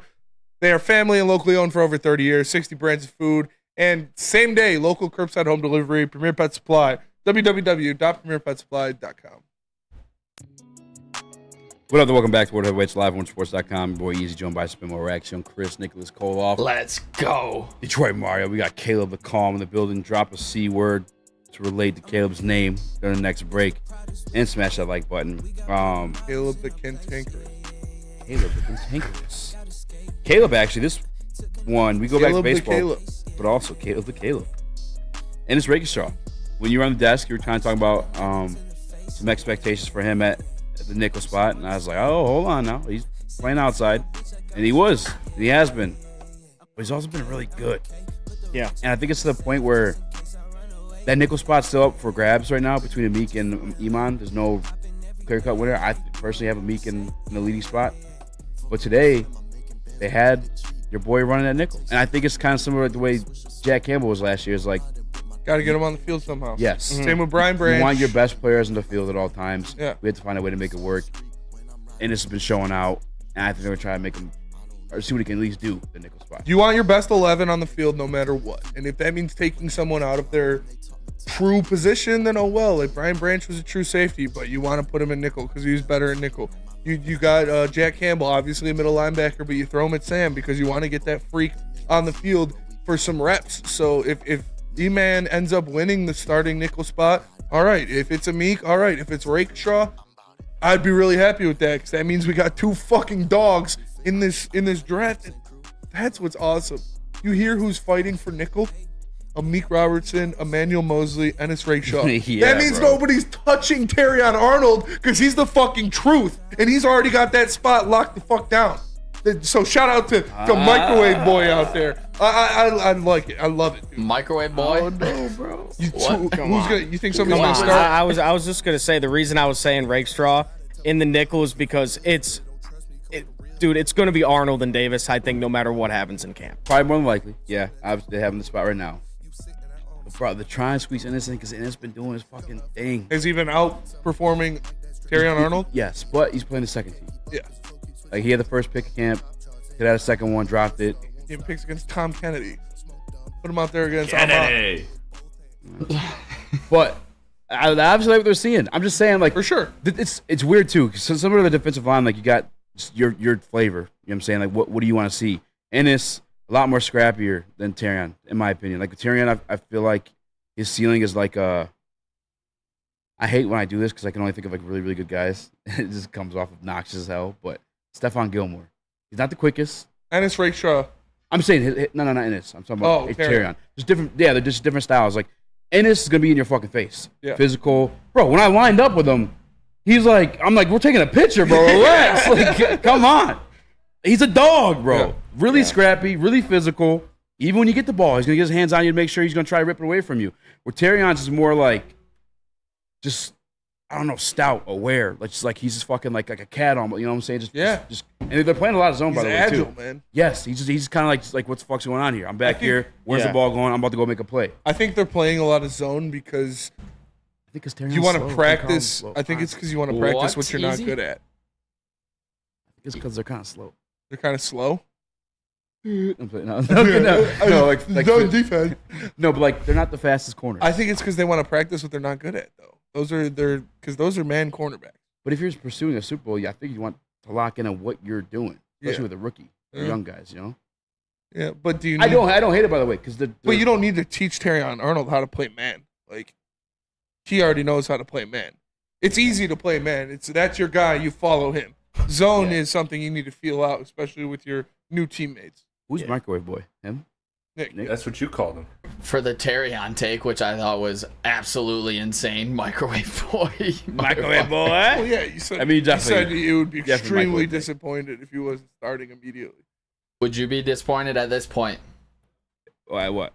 If Terrion wasn't starting outside cornerback week 1? What if I told you it was Ennis taking the spot? Still be pretty disappointed. But I think Ennis is doing great in everything that we're asking him to do. Yeah. I kind of brought this up the other day when we heard about Brian Branch early in camp. He was a rookie, and we were hearing about him all the time. Yeah. It's the same thing we're hearing right now with Ennis Rakestraw, and I wouldn't be surprised if he does get a starting role, even if it is in the nickel. Yeah. The one thing I'll say, just difference-wise, I feel like Branch is coming with interception like every single day last year. It felt like, every day. Where Ennis just had the first one in camp and dropped another, but still, dog. And another reason why I like him at nickel is that I feel like Iman truly is probably the better cover guy versus Amik in that nickel spot. He's a lot more stickier, a lot more fluid. Amik's faster, but just coverage, I think Iman's better. But I have questions if he's going to be able to like crash down on a running back, you know, because he's kind of thin. Where Amik he's small, but he's a dog. Yeah, he's a little pit bull, so he's going to do it. Ennis, I told you how he plays, scrappy dog. He's a nickel guy. I can see crashing down the running back and making a play. That's why I think it could happen. In the offseason, I listened to a bunch of interviews, and he's extremely confident in himself and in his game. And that came out over like a bunch of interviews that I listened to, especially like some on NFL Network, shout out. But when he's talking like in front of these mics, it seems like a lot of people like Terrion's always like talking for him or something. Everybody else is kind of showing talking about him in such a positive light. You haven't really. I don't think I've seen it yet of Ennis talking about himself the way he was during the draft process yet. Yeah, I think. And he's kind of humbled. Yeah, you get into here. You were the dog in your college. You were the number one guy. No matter what, you're going into draft thinking you're a top cornerback prospect. You end up getting drafted in the second round, and now you come in here and you're fighting for a backup spot. You're talking about Ennis, right? Oh yeah. Yeah, you end up fighting for can I get on the starting lineup? That'll take a little bit of the, you don't want to go out there and be like, yeah, I'm the best cornerback on this team. I'm a dog. Yeah. You got to be a little humble. Darion doesn't because he's starting. Like, talk your shit, brother. Yeah.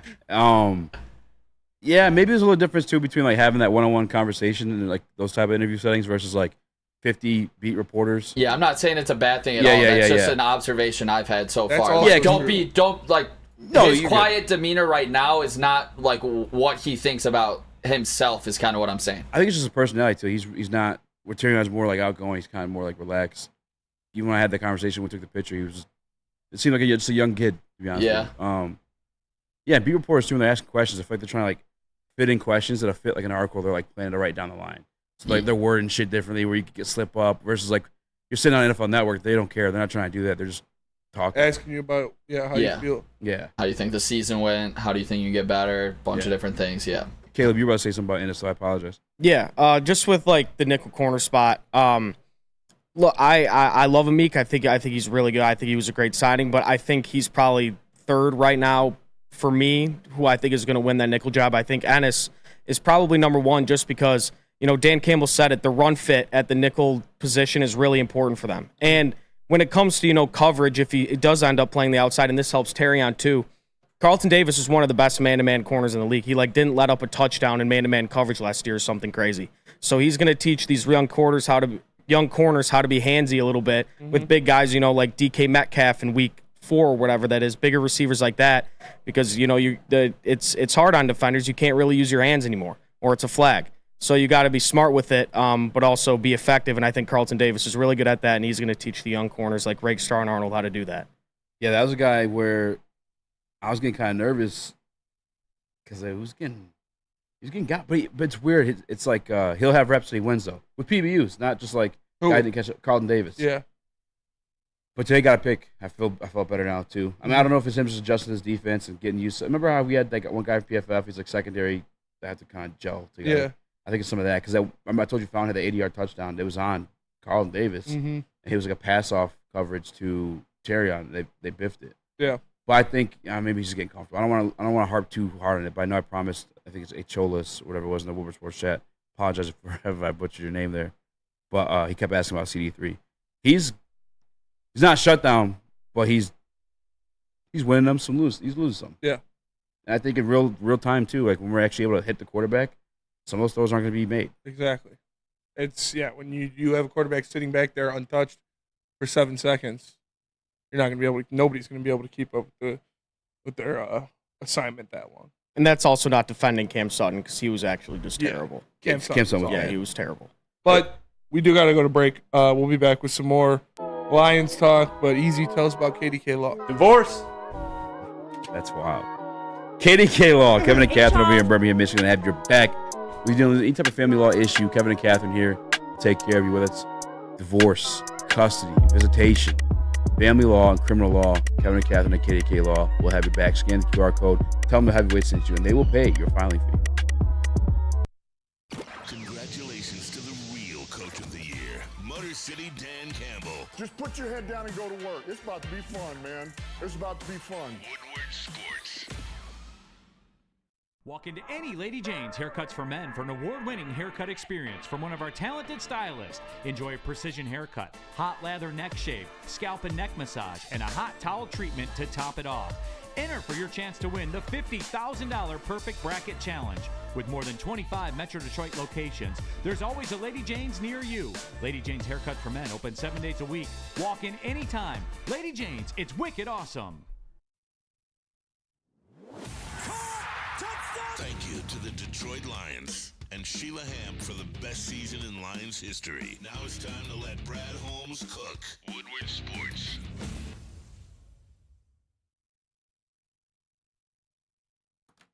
This dispensary, guys, is the best in your local cannabis plug for a reason.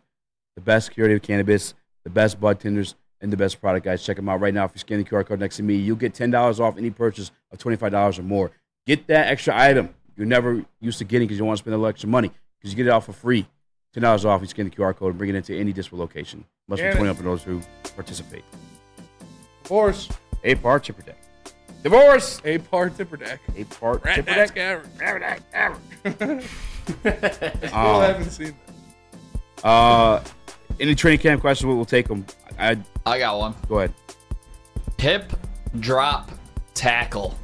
Have you seen a big difference when it comes to tackles being made and how they're going about it, honestly? Because this is a little worrisome, like in the new NFL right now. I think in my mind, you talked about the kick or the new kicking on after touchdowns, of course, or field goals, whatever. And the hip drop tackle, it's a big thing right now. What have been your observations? It's tough because a lot of times either wrapping them up and not fully taking them down because you're not trying to hurt each other, you know?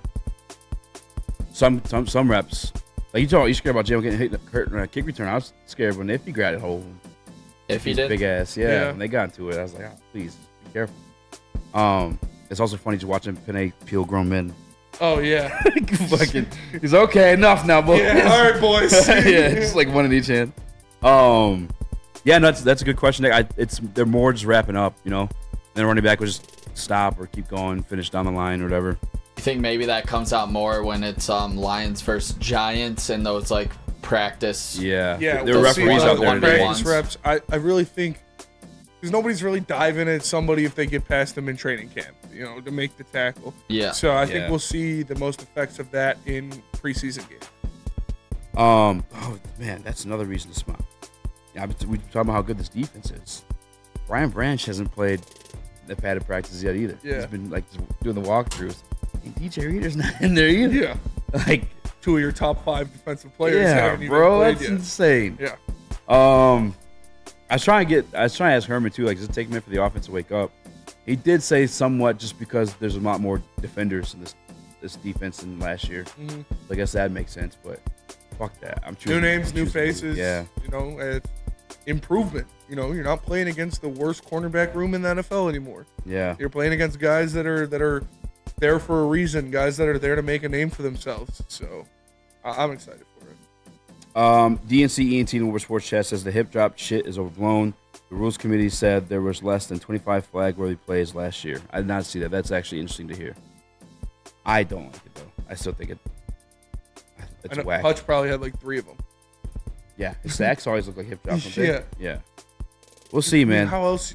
I feel like that's just going to be another thing on quarterbacks. Especially, for sacking quarterbacks. Like, you can't hit quarterbacks at all now. You can't do the hip drop. You can't hit them low. You can't hit them high. You literally just, like, have to pick them up and just hold them until they blow the whistle. Achilles or Achilles? I would just push them. How would you say that? Chilios. Achilles. Shout out. I just want to say it, but then butcher it next Shout time. Madden. I foresee that he's got a good point, though. What do you I say? foresee more tackles at the knees.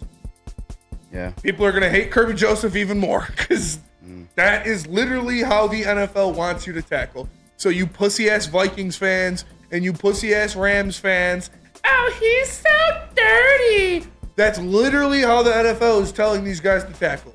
Because you can't hit them high. You can't hit them at the ankles. And now you can't hip drop them. So it's going to be fucking shoulder pad to thigh and knee. That's what they want. So if you're mad about it because he's so aggressive and dirty, take it up with Roger. Yeah. DNC ENT, easy. Everyone hating on H2 and Hooker. Is it that he just looks like a rookie backup quarterback that he is, or does he legit look bad? He's a rookie backup quarterback going through like his first training camp. It's like, bro, I have a newfound admiration for anybody battling for a quarterback 2 spot too, because it's fucking hard, bro. Yeah. You're never consistent. You're dealing with, we talked about earlier, like your fourth line hockey dog shit compared to like your second line even. Mm-hmm. That's what Hender's like dealing with as his offensive line against a defensive line that we kind of just went through like the depth piece on it. Pretty good. Yeah. Yeah. With a good ass defensive line coach Broderick too. Martin and Josh Pascal. Yes, and they're flip flopping every day. Like first day Monday, Henry was with the 2s. Tuesday, Henry was with the 3s. So there's also no consistency with like who you're working with in terms of like gaining chemistry and whatnot. It definitely feels more like he's just a rookie struggling to read the field than anything else. And he's not even a rookie. I mean, I guess kind of rookie. I know he's 25. I get the age thing, but like this is still the NFL. First camp. Like think about the best guy you've ever played with in high school. Maybe you know someone that's gone Hall of Fame. I don't know. But, like, my guy who played for Michigan State, Taiwan Jones, one of the best guys I played against. Devin Gardner, one of the best guys I played against. But I'm like, holy shit, this is a whole nother level of ball. All flooded out of the league. All due respect. They didn't make the league. And I'm saying that's the jump that he's making, though. You know what I'm saying? That college to league. So, yeah, obviously you can't say for sure that he's going to be it, but I trust Brad Holmes. I'm definitely giving Brad Holmes picks 3 years before I'm ever making a judgment on it. Because now you have Derek Barnes, 3-year blowout. You have Iffy, 3-year blowout. And now J-Mo, 3 years blowout. So I'm going to be patient with Hendon Hooker as well. But it's definitely more just him being young, I feel like, watching it. The best players I've probably ever seen, like, play high school face-to-face were Jaru Campbell and Jordan Lewis. Like those. Jaru Campbell was nasty. Those Caz Tech teams were fucking different. Do you remember Mike Weber, the running back? He went to Ohio State. Yeah. He was disgusting, too. Yeah. Did he punch that bodyguard or was it body slam? Power slam. Yeah. Just fucked up. He had a full ride to Alabama as a freshman. And I thought he was going to Michigan State, too. No, he was going to go to Alabama. Well, he switched up. And he fucking body slammed that security guard. Got it all revoked. Jordan Lewis was a Wait, dog. so you played against him or you just watched him? You played against him or you just watched him? I just watched him. Yeah. My sister's boyfriend played for Catholic Central. It was so funny because it was Catholic Central versus Caz Tech. And I was like sitting with the Catholic Central side, but like getting hyped for the Caz Tech players. And like I was watching the defensive line, and there's this dude for Caz Tech that was absolutely bodying Catholic Central's O-line, like throwing them and shit. And they're all like, he's so dirty, he can't do that. I'm like, that's what I do. Like, I punch people in the face off the line. Yeah. Like, that's what you got to do. The worst, like, piles. And people just doing, like, random shit to you.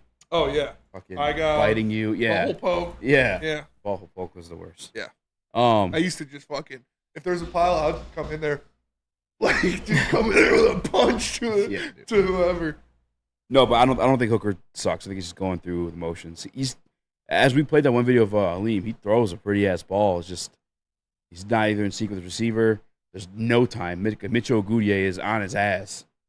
And, yeah, it's a tough job to win. We're probably going to keep 3 quarterbacks, I think, because I don't think he cut Sudfeld after what I saw Tuesday. He was dotting it up.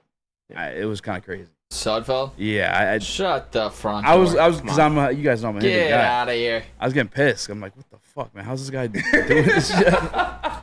Give Hendon a chance. From what you've seen from Hooker, is Ben Johnson installing anything? You know, I know he's obviously with second team learning the Specific to playbook. him? No. Yeah, because everybody always wonders what could Ben Johnson do with an athletic quarterback. Have you seen like any option plays or Hendon Hooker even leaving the pocket? Nothing. Hey, I see him leaving the pocket. He's definitely quick. He's definitely fast. 2 times. One time, Ben Johnson actually yelled at him afterward. There must have been somebody open that I didn't see or read that he missed, a key read or something. And they're definitely coaching him up. Like, Ben Johnson, he's rarely kind of with the first team offense. He's kind of let him do whatever, unless every once in a while he'd walk up to him. With Hendon, it was quite often he was walking up to him and saying some things. And sometimes didn't look like they were nice things. He was kind of bitching at him a little bit. So, I'm gonna let that thing play out. We haven't faced we'll see in preseason. We'll get to see. So. Yeah. If you had to guess right now, who gets the start? Sudfeld or Hooker? In preseason week 1, obviously. Hooker. I think they want to see it. Yeah, I think they know what they have in Sudfeld. Not because he's better than Sudfeld. Sudfeld's outperforming him, but I think just because of what he said. Yeah. Yeah, I think they're going to get a lot of reps in Hendon Hooker. Yeah, because him with the third team, it's almost like not fair. You know what I'm saying? Yeah. Do you think there's any chance that, if Hooker continues to struggle and maybe they don't trust Sudfeld that much, do you think there's a move that, Brad Holmes can make trading a 7th rounder to bring a veteran in or signing someone in free agency? I don't think so. No. You said if Sudfeld gets hurt or no? If he just, if they don't feel comfortable with him, if Goff ends up going down. No, God, please, no, Sorry. That's on me. That's on me. Yeah, fucking A. That's I'm not on me. Answering you.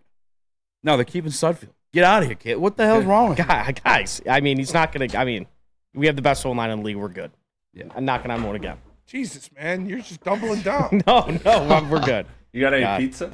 Jibo. No. Devin Gardner was a Minnesota Inkster high. Caleb, Friday pizza. Yeah. Oh. I won't be here. Thursday. How are you going? Up north, playing golf. Tomorrow. Oh, Akilos, Isaiah Williams. That's another guy I think might, if he makes a team, it'll be for a kick return. Yeah. He's taking it back too. He looks straight. There was one more thing I was going to get to. Yeah, tomorrow pizza. Caleb, tomorrow. Unless it's raining. I think it is raining. Not even. Yeah, if it rains, no shot. Never getting one of those pizzas. I'll put you this way for the people asking about the hand hooker stuff. Tomorrow, Caleb Williams is even playing. And I think it's because they don't want the media shitting on him when he doesn't play well. Because he's not going to play well. He's kind of getting into it a little bit. Caleb Williams has been getting kind of fucked up at practice. Yeah. They love those OTAs. They're like, oh my God, look at Caleb. I'm not going to lie, See though. him throw a couple picks. Right? Saw the tutty to DJ. You saw that? DJ I got see paid. that one. Oh, DJ DJ Moore did got get paid. Yeah, paid. he got more guaranteed bread than Amon Ra. Yeah, what a bum. Yeah, I mean he's good. The bum. Yeah, fuck the Bears. You're right. Fuck him. I did though, and fuck the Vikings. By the way, I did see. Did you guys see that? I'm asking you, Nick. Actually, you see that bomb JJ threw? I don't know who it was to, but it was fucking. Yeah, he's been getting JJ's shredded. JJ's got a fucking cannon, bro. Yeah, that was crazy. He's been getting shredded alive on social media, so it was.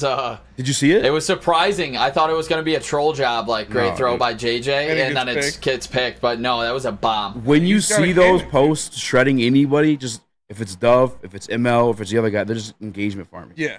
Because they know. I hate Dove climbing in NFL football, dude. They're like the lowest of low when it comes to Twitter accounts, other than like How much do they make?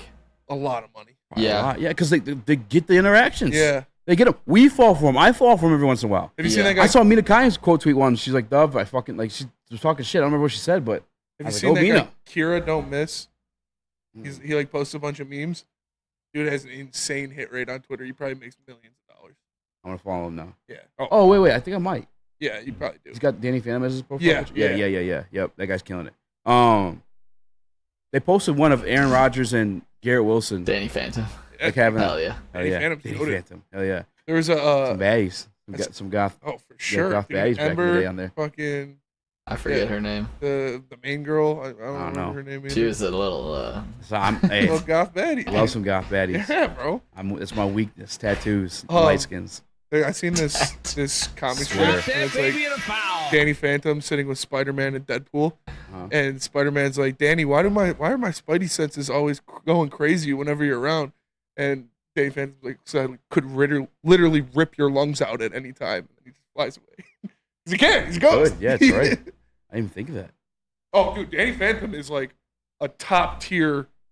Because what Like, is he's powers? like Just Martian going through Manhunter. walls? Does he have speed or anything? He's got a lot. Yeah, he's got speed going through powers. He's got the Can he be Homelander? glass. Yeah, oh yeah, for sure, easily. I've always thought that too. Remember when Kitty took Juggernaut and fucking like froze him into the wall? Yeah. Oh, we gotta go see that, by the way. Yeah, I still haven't seen that. I bet. I'm Going down. Deadpool? Yeah. I'm down I've to see seen it. Maybe. I'm down It's to see it worth this it. weekend. I'm down too. I don't even know what we're talking about. Hooker he's a rookie. Hendon Hooker is Superman. We started talking I'm about just Danny. kidding. Yeah. Danny, no, but low key, Danny Phantom is like a top tier, like Baddie. power scaler. Like he is. He's a banger, dude. But we should just go to break. Let me tell you about Planet Fitness. Planet Fitness, fitness that fits your budget. No matter where you are, there's a Planet Fitness close by. There are more than 50 in Metro Detroit, thousands more throughout the world. At Planet Fitness, you'll experience a squeaky clean gym that has tons of equipment, friendly, knowledgeable staff, and a totally judgment-free atmosphere. Did you know all Planet Fitness memberships include fitness training for no extra cost? Upgrade to the Black Card.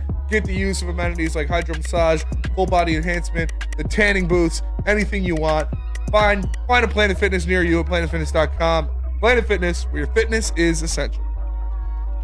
Braylon Edwards here, Premier Pet Supply. Man, just looking around, who's got it better than pets?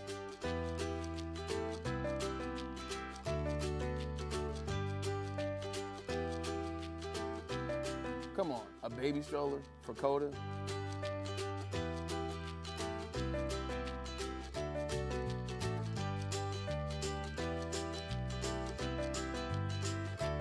A chef for Lola? Really?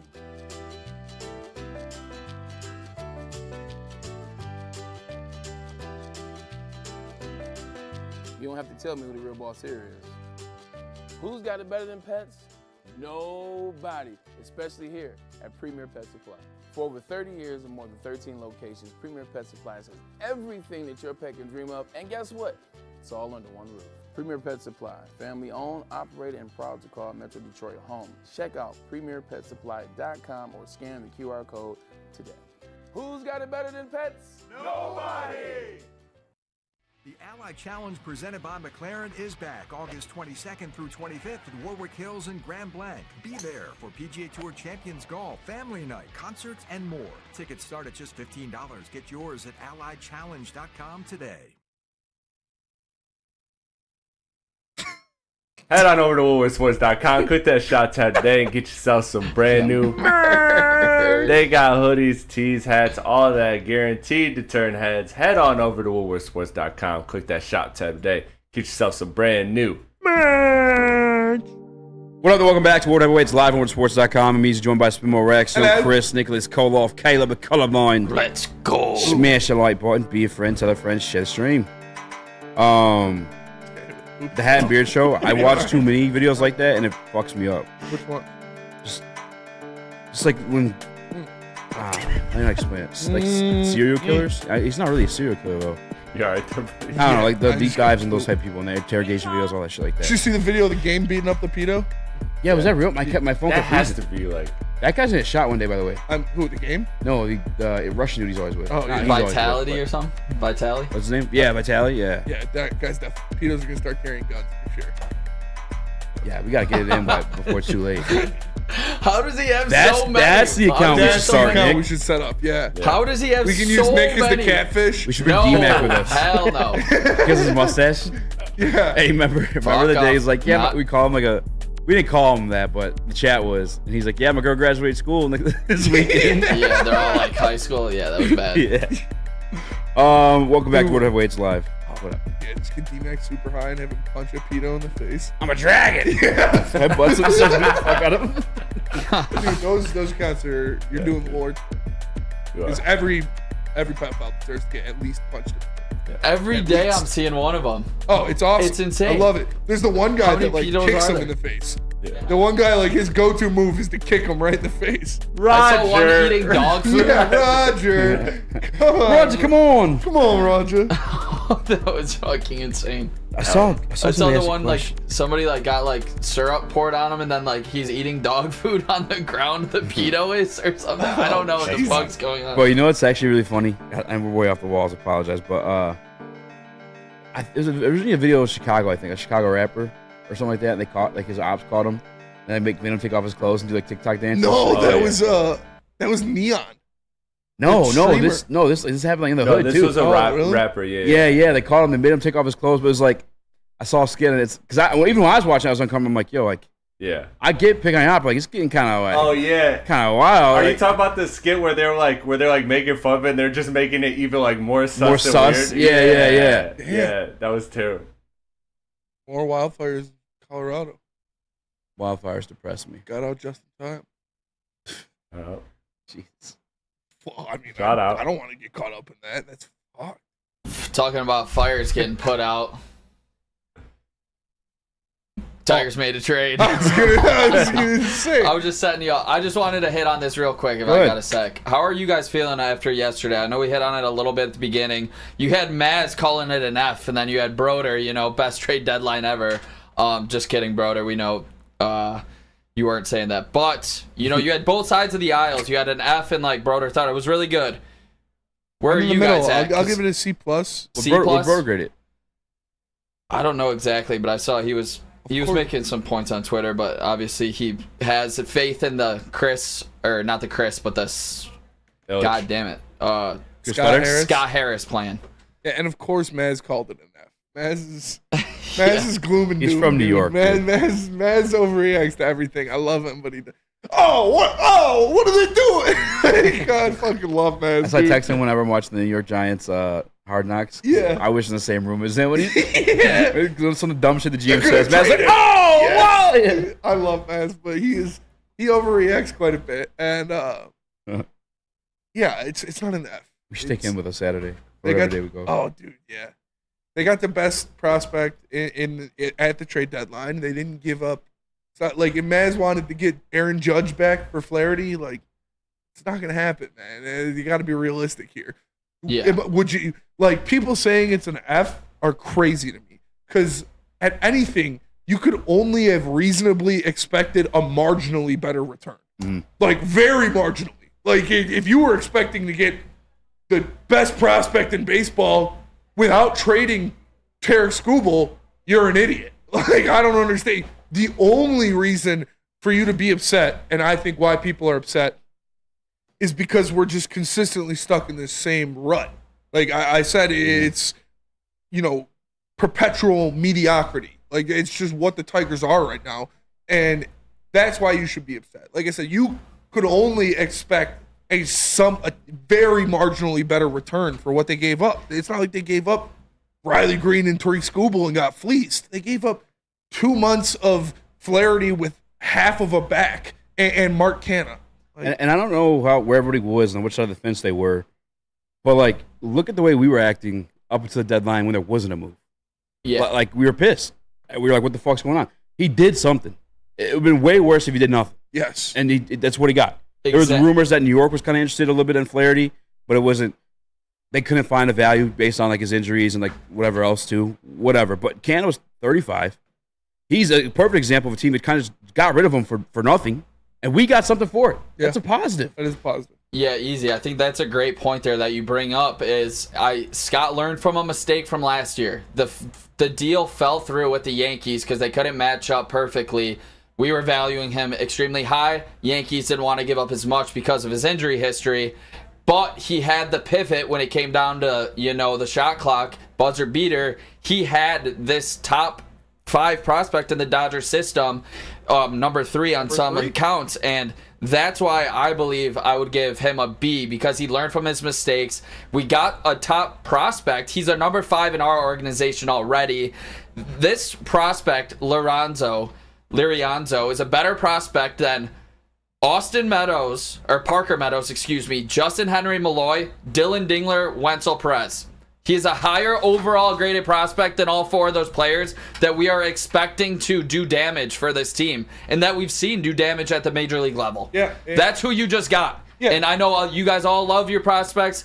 When they get to the big leagues and produce, this guy is a higher overall grade than those 4 players. Yeah, everybody at the trade deadline, when we were getting down to it, they were like, you got to get something for Flaherty. You got to get something for Flaherty. You can't just let him walk for free. And then you got something for him, which is a top 5 prospect in your system, and everybody's like, no, you should have got the best player ever. Like, wait, he's a top 5 prospect in our system? Yes. He's number 5 he's already. He's number 5 already. VA? He's number what? What? Who ranked him 5? This one is Baseball America. This one's MLB.com. Baseball America has him, I believe, even higher, but easy to that point. Like, he has a better overall prospect rating on MLB.com than Henry Malloy did, Dylan Dingler, Wenzel Perez, and Parker Meadows. Yeah, and that's what we brought up yesterday, too. And that's what we just got. Henry Malloy. This is a guy who hit 24 home runs in single A at 20 years old. Like, it's not just nothing. Like, I'm not a prospect expert. I don't watch any of these guys, and neither do you. Like, you guys don't either. Everybody that was crying about it last year, like, oh, they got a nobody. That's a nothing burger. This person's nobody. You didn't watch a single game of him being played at all. And I didn't either. But I look at the stats, and I look at the adjustments, and I look at the ratings of the experts, and they said he is a damn good prospect. So getting that, plus a guy who's like a 4A player in Sweeney for 2 months of halfback Flaherty, I'll take it. Yeah, easy. I mean, Spenny, I think you said it perfectly. And I'm one of those guys. The reason I'm a little bit upset is because it's every single year with this. We're always in the same position. But kind of looking at it from like who we got as prospects. I like Lorenzo. He's not a catcher. He's not. I don't think he's going to be a catcher. I think Dingler's our longtime catcher. We're going to have to move him to first base. He has a great arm, according to Fangraphs, has a great arm, just doesn't throw any runners out. He's I looked yesterday, he's thrown out like 17% of the attempted, or the base stealers this year. He has a lot of raw power as a 21-year-old, 21 years old. Yeah, but I feel like we could have got a little better of a kicker than Trey Sweeney. Trey Sweeney was a great college player, but just came into AAA and never really figured it out. I forgot where he played. It's like Northern Illinois or something, I think he played. But yeah, I wish we could have got a little better of a kicker. And those Chafin, Canha, and Carson Kelly trades, I mean, you're just trusting Chris Frauder with those, with all those pitchers. But Yeah, I mean, what did everybody kind of expect? Flaherty was a 3-month rental. Yeah. Exactly. With back injuries. Yes. Yeah, that's why I'm gonna give it just a straight up B, because he did move Flaherty. He moved the other guys that were on a 1 year. I think Gio Urshela should not be here moving forward. You gotta call up Young, and you gotta get all the kinks out now when it comes to the growing pains of getting moved off from AAA to the MLB. You need, bring him up too, please. I'm tired of waiting. China Virus puts this in the chat, and I agree with him or her, or they, or whatever you want. Identify as a dolphin. China Virus says Trey Sweeney will be on the Tigers soon. I agree. I think right now you should send Kreidler down and bring up Trey Sweeney immediately, because we know what Kreidler is, and he's not good. At least give Trey Sweeney a month in the majors to try to hit the ball. Because, what else do you got at shortstop? Baez, Kreidler, or McKinstry? At least give the kid. You're not trying to win anyways. At least give the kid some at-bats. Yeah, and we need to talk about this also. We literally don't have any pitchers. We do. Scuba's are only, if you want to call Maeda a starter, whatever. Olson's hurt. Olson's hurt. Mize on the 60-day. Hurt. Even though it sounded like Mize disagreed a little bit with that decision. It sounded like he wanted to come back earlier, but whatever. Yeah, Olson, Mize, Flaherty gone, and now, who... Manning's hurt. I like that one guy we threw for 7 innings for, I think he gave up 5. No, I think he gave up 5 runs or something. I forget his name, but he was just the guy we threw up in there. Yeah, and I can't remember his name, but... He was chucking out there. But Scott Harris saying that Job is going to go to AAA first. Why? Why are we wasting his arm on minor league innings with the Erie Seawolves and the Toledo Mudhens? Someone said he's still only pitching 4 innings, though. Yeah, why is he even doing that? Come pitch 4 innings in the majors. Figure out MLB hitting. Come do that now. While we suck, while there's not so much, while your starts aren't super important. You know what I mean? Impaler of Horizon says you called Kreidler a trash can yesterday. Yeah, I'm calling him a trash can today. Yeah, Dude, he fucking blows. I literally just said never said he was good. He literally said move Sweeney up, send Kreidler down. Bring up Sweeney right now. Also, the last 4 outings for Job: 5 innings, 6 innings, 5.2 innings. Bring him up. And he's been throw 5. unbelievable. And he's been one of those that was 6 hitless. Yeah. Yep. He's been crazy good. So how big of a gap is it? AA, AAA. It's pretty big. It's just kind of hard to pitch in those in the minor leagues anyway, because all the stadiums are really hitter friendly. Yeah. And it's tough. Who's the kid in Pittsburgh? Paul Skeens? Yeah. Yeah. He went from high school. College. He went to LSU. Okay. College, He was the best. AAA. Yeah. Oh, he did do AAA. Yeah. He didn't start the year. Okay. He played AAA for a month. Yeah. AAA? I think Job got to see some AAA. But Paul Skeens is a start. different human. He shouldn't spend 2 months in AAA. That doesn't make any sense to me. Yeah. You're just everybody talks about Scuba's arms at taking time bomb. Why are we having Job waste his arm on minor league innings? It doesn't make sense to me. He's 22. Come on. Has he had the surgery yet? No. Job's 22. Yeah, I think he just turned 22. Yeah. His birthday was yesterday. Are you saying he's 22, wait on it, or he's 22, call him up? He's 22, call him up. Yeah, exactly. Yeah, he's older than he's I thought, not for fucking 18, 19 anymore. You don't gotta baby this guy the way you have in we the drafted last him in the 3 past years, 2021 draft. Yeah, he was. That's when I first started working at Woodward. Yeah. I DM'd him on Twitter and he messaged me back. Job did? Yeah. What did he say? Let's get him on the show. I'll try, yeah. I will. Hey, nice to see you again 3 years Before later. you do that, never mind, it's Chris. Boys and girls. Boys and Girls Club. Join the best youth football league in Metro Detroit. The Boys and Girls Club of Southeastern Michigan's 3C Sports League offers youth ages 5 to 14 with 6 exciting teams to choose from: Detroit, Belleville, Highland Park, and East Point locations. All coaches are trained, certified, and undergo background checks. Register for football or cheer at bgcsm.org. Equipment, meals, and transportation, all included, with the chance to play the championship at Ford Field for just $175 per child. Go put the youth back in youth sports with the BGCSM 3C Sports. Is that an octopus in your pants, or are you just happy to see me? See what I did there? Go Red Wings! From Octopi Experts Woodward Sports. Yo, let me just say, I love Planet Fitness. Trying out Planet Fitness and dang, they got lots of equipment. Not me getting a Planet Fitness membership just for the 24-hour perk. Listen, the PF Black Card is worth every penny for this hydro massage. I'm a new man. Did y'all know that the PF app has workouts you can do at home? Cheapest therapy I can find is Planet Fitness. All the benefits, all for less. Planet Fitness, big fitness energy for all. Love Woodward Sports? Love wearing clothes? Then you should be wearing Woodward Sports clothes. Check out our full line of merch at woodwardsports.com. Just click on shop. We have all your favorite designs, like Dan Campbell kneecaps, Woodward golf, and of course, our own logoed out merchandise. Men, women, infants, kids, all love Woodward Sports. Impress your friends. Impress your boss. Impress your dog. Buy Woodward Sports merch today.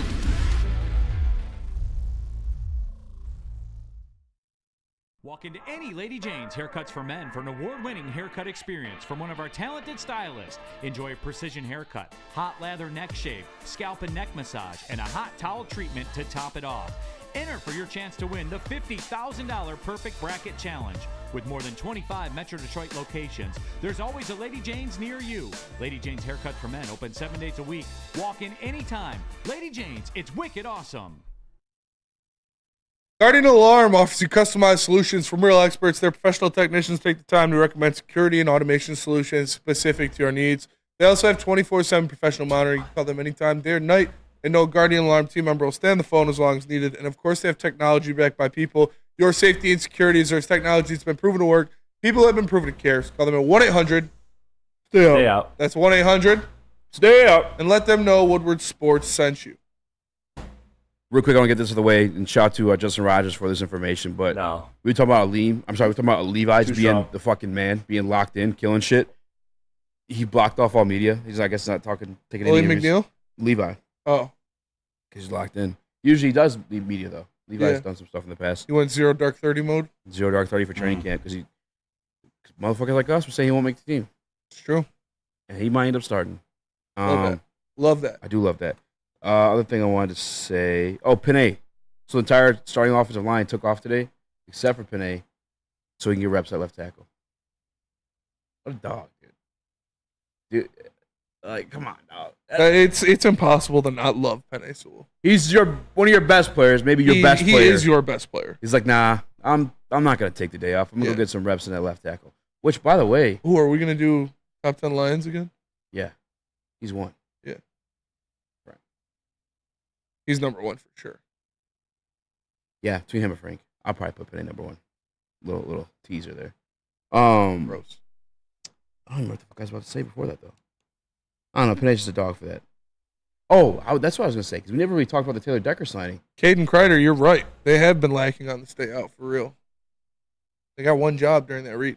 But yeah, the Taylor Decker signing, I love it. It's keeping the best offensive line in the NFL together. He deserves it, man. He's been through the trenches with the Lions, and I'm glad that they're going to keep him here. Him and Goff's contracts now go perfectly together, and good for him. Happy for Dak. He deserves it. $20 million felt steep, but I didn't look at the extra cap hits. But the other part though is Giovanni Manu. We thought he was going to be the guy of the future. You're going to have this Polynesian offensive line. Yeah. What happens to him? He's going to play guard now? Or what? I mean, no, I'm sure Taylor Decker, the third year is an opt-out year. Mm-hmm.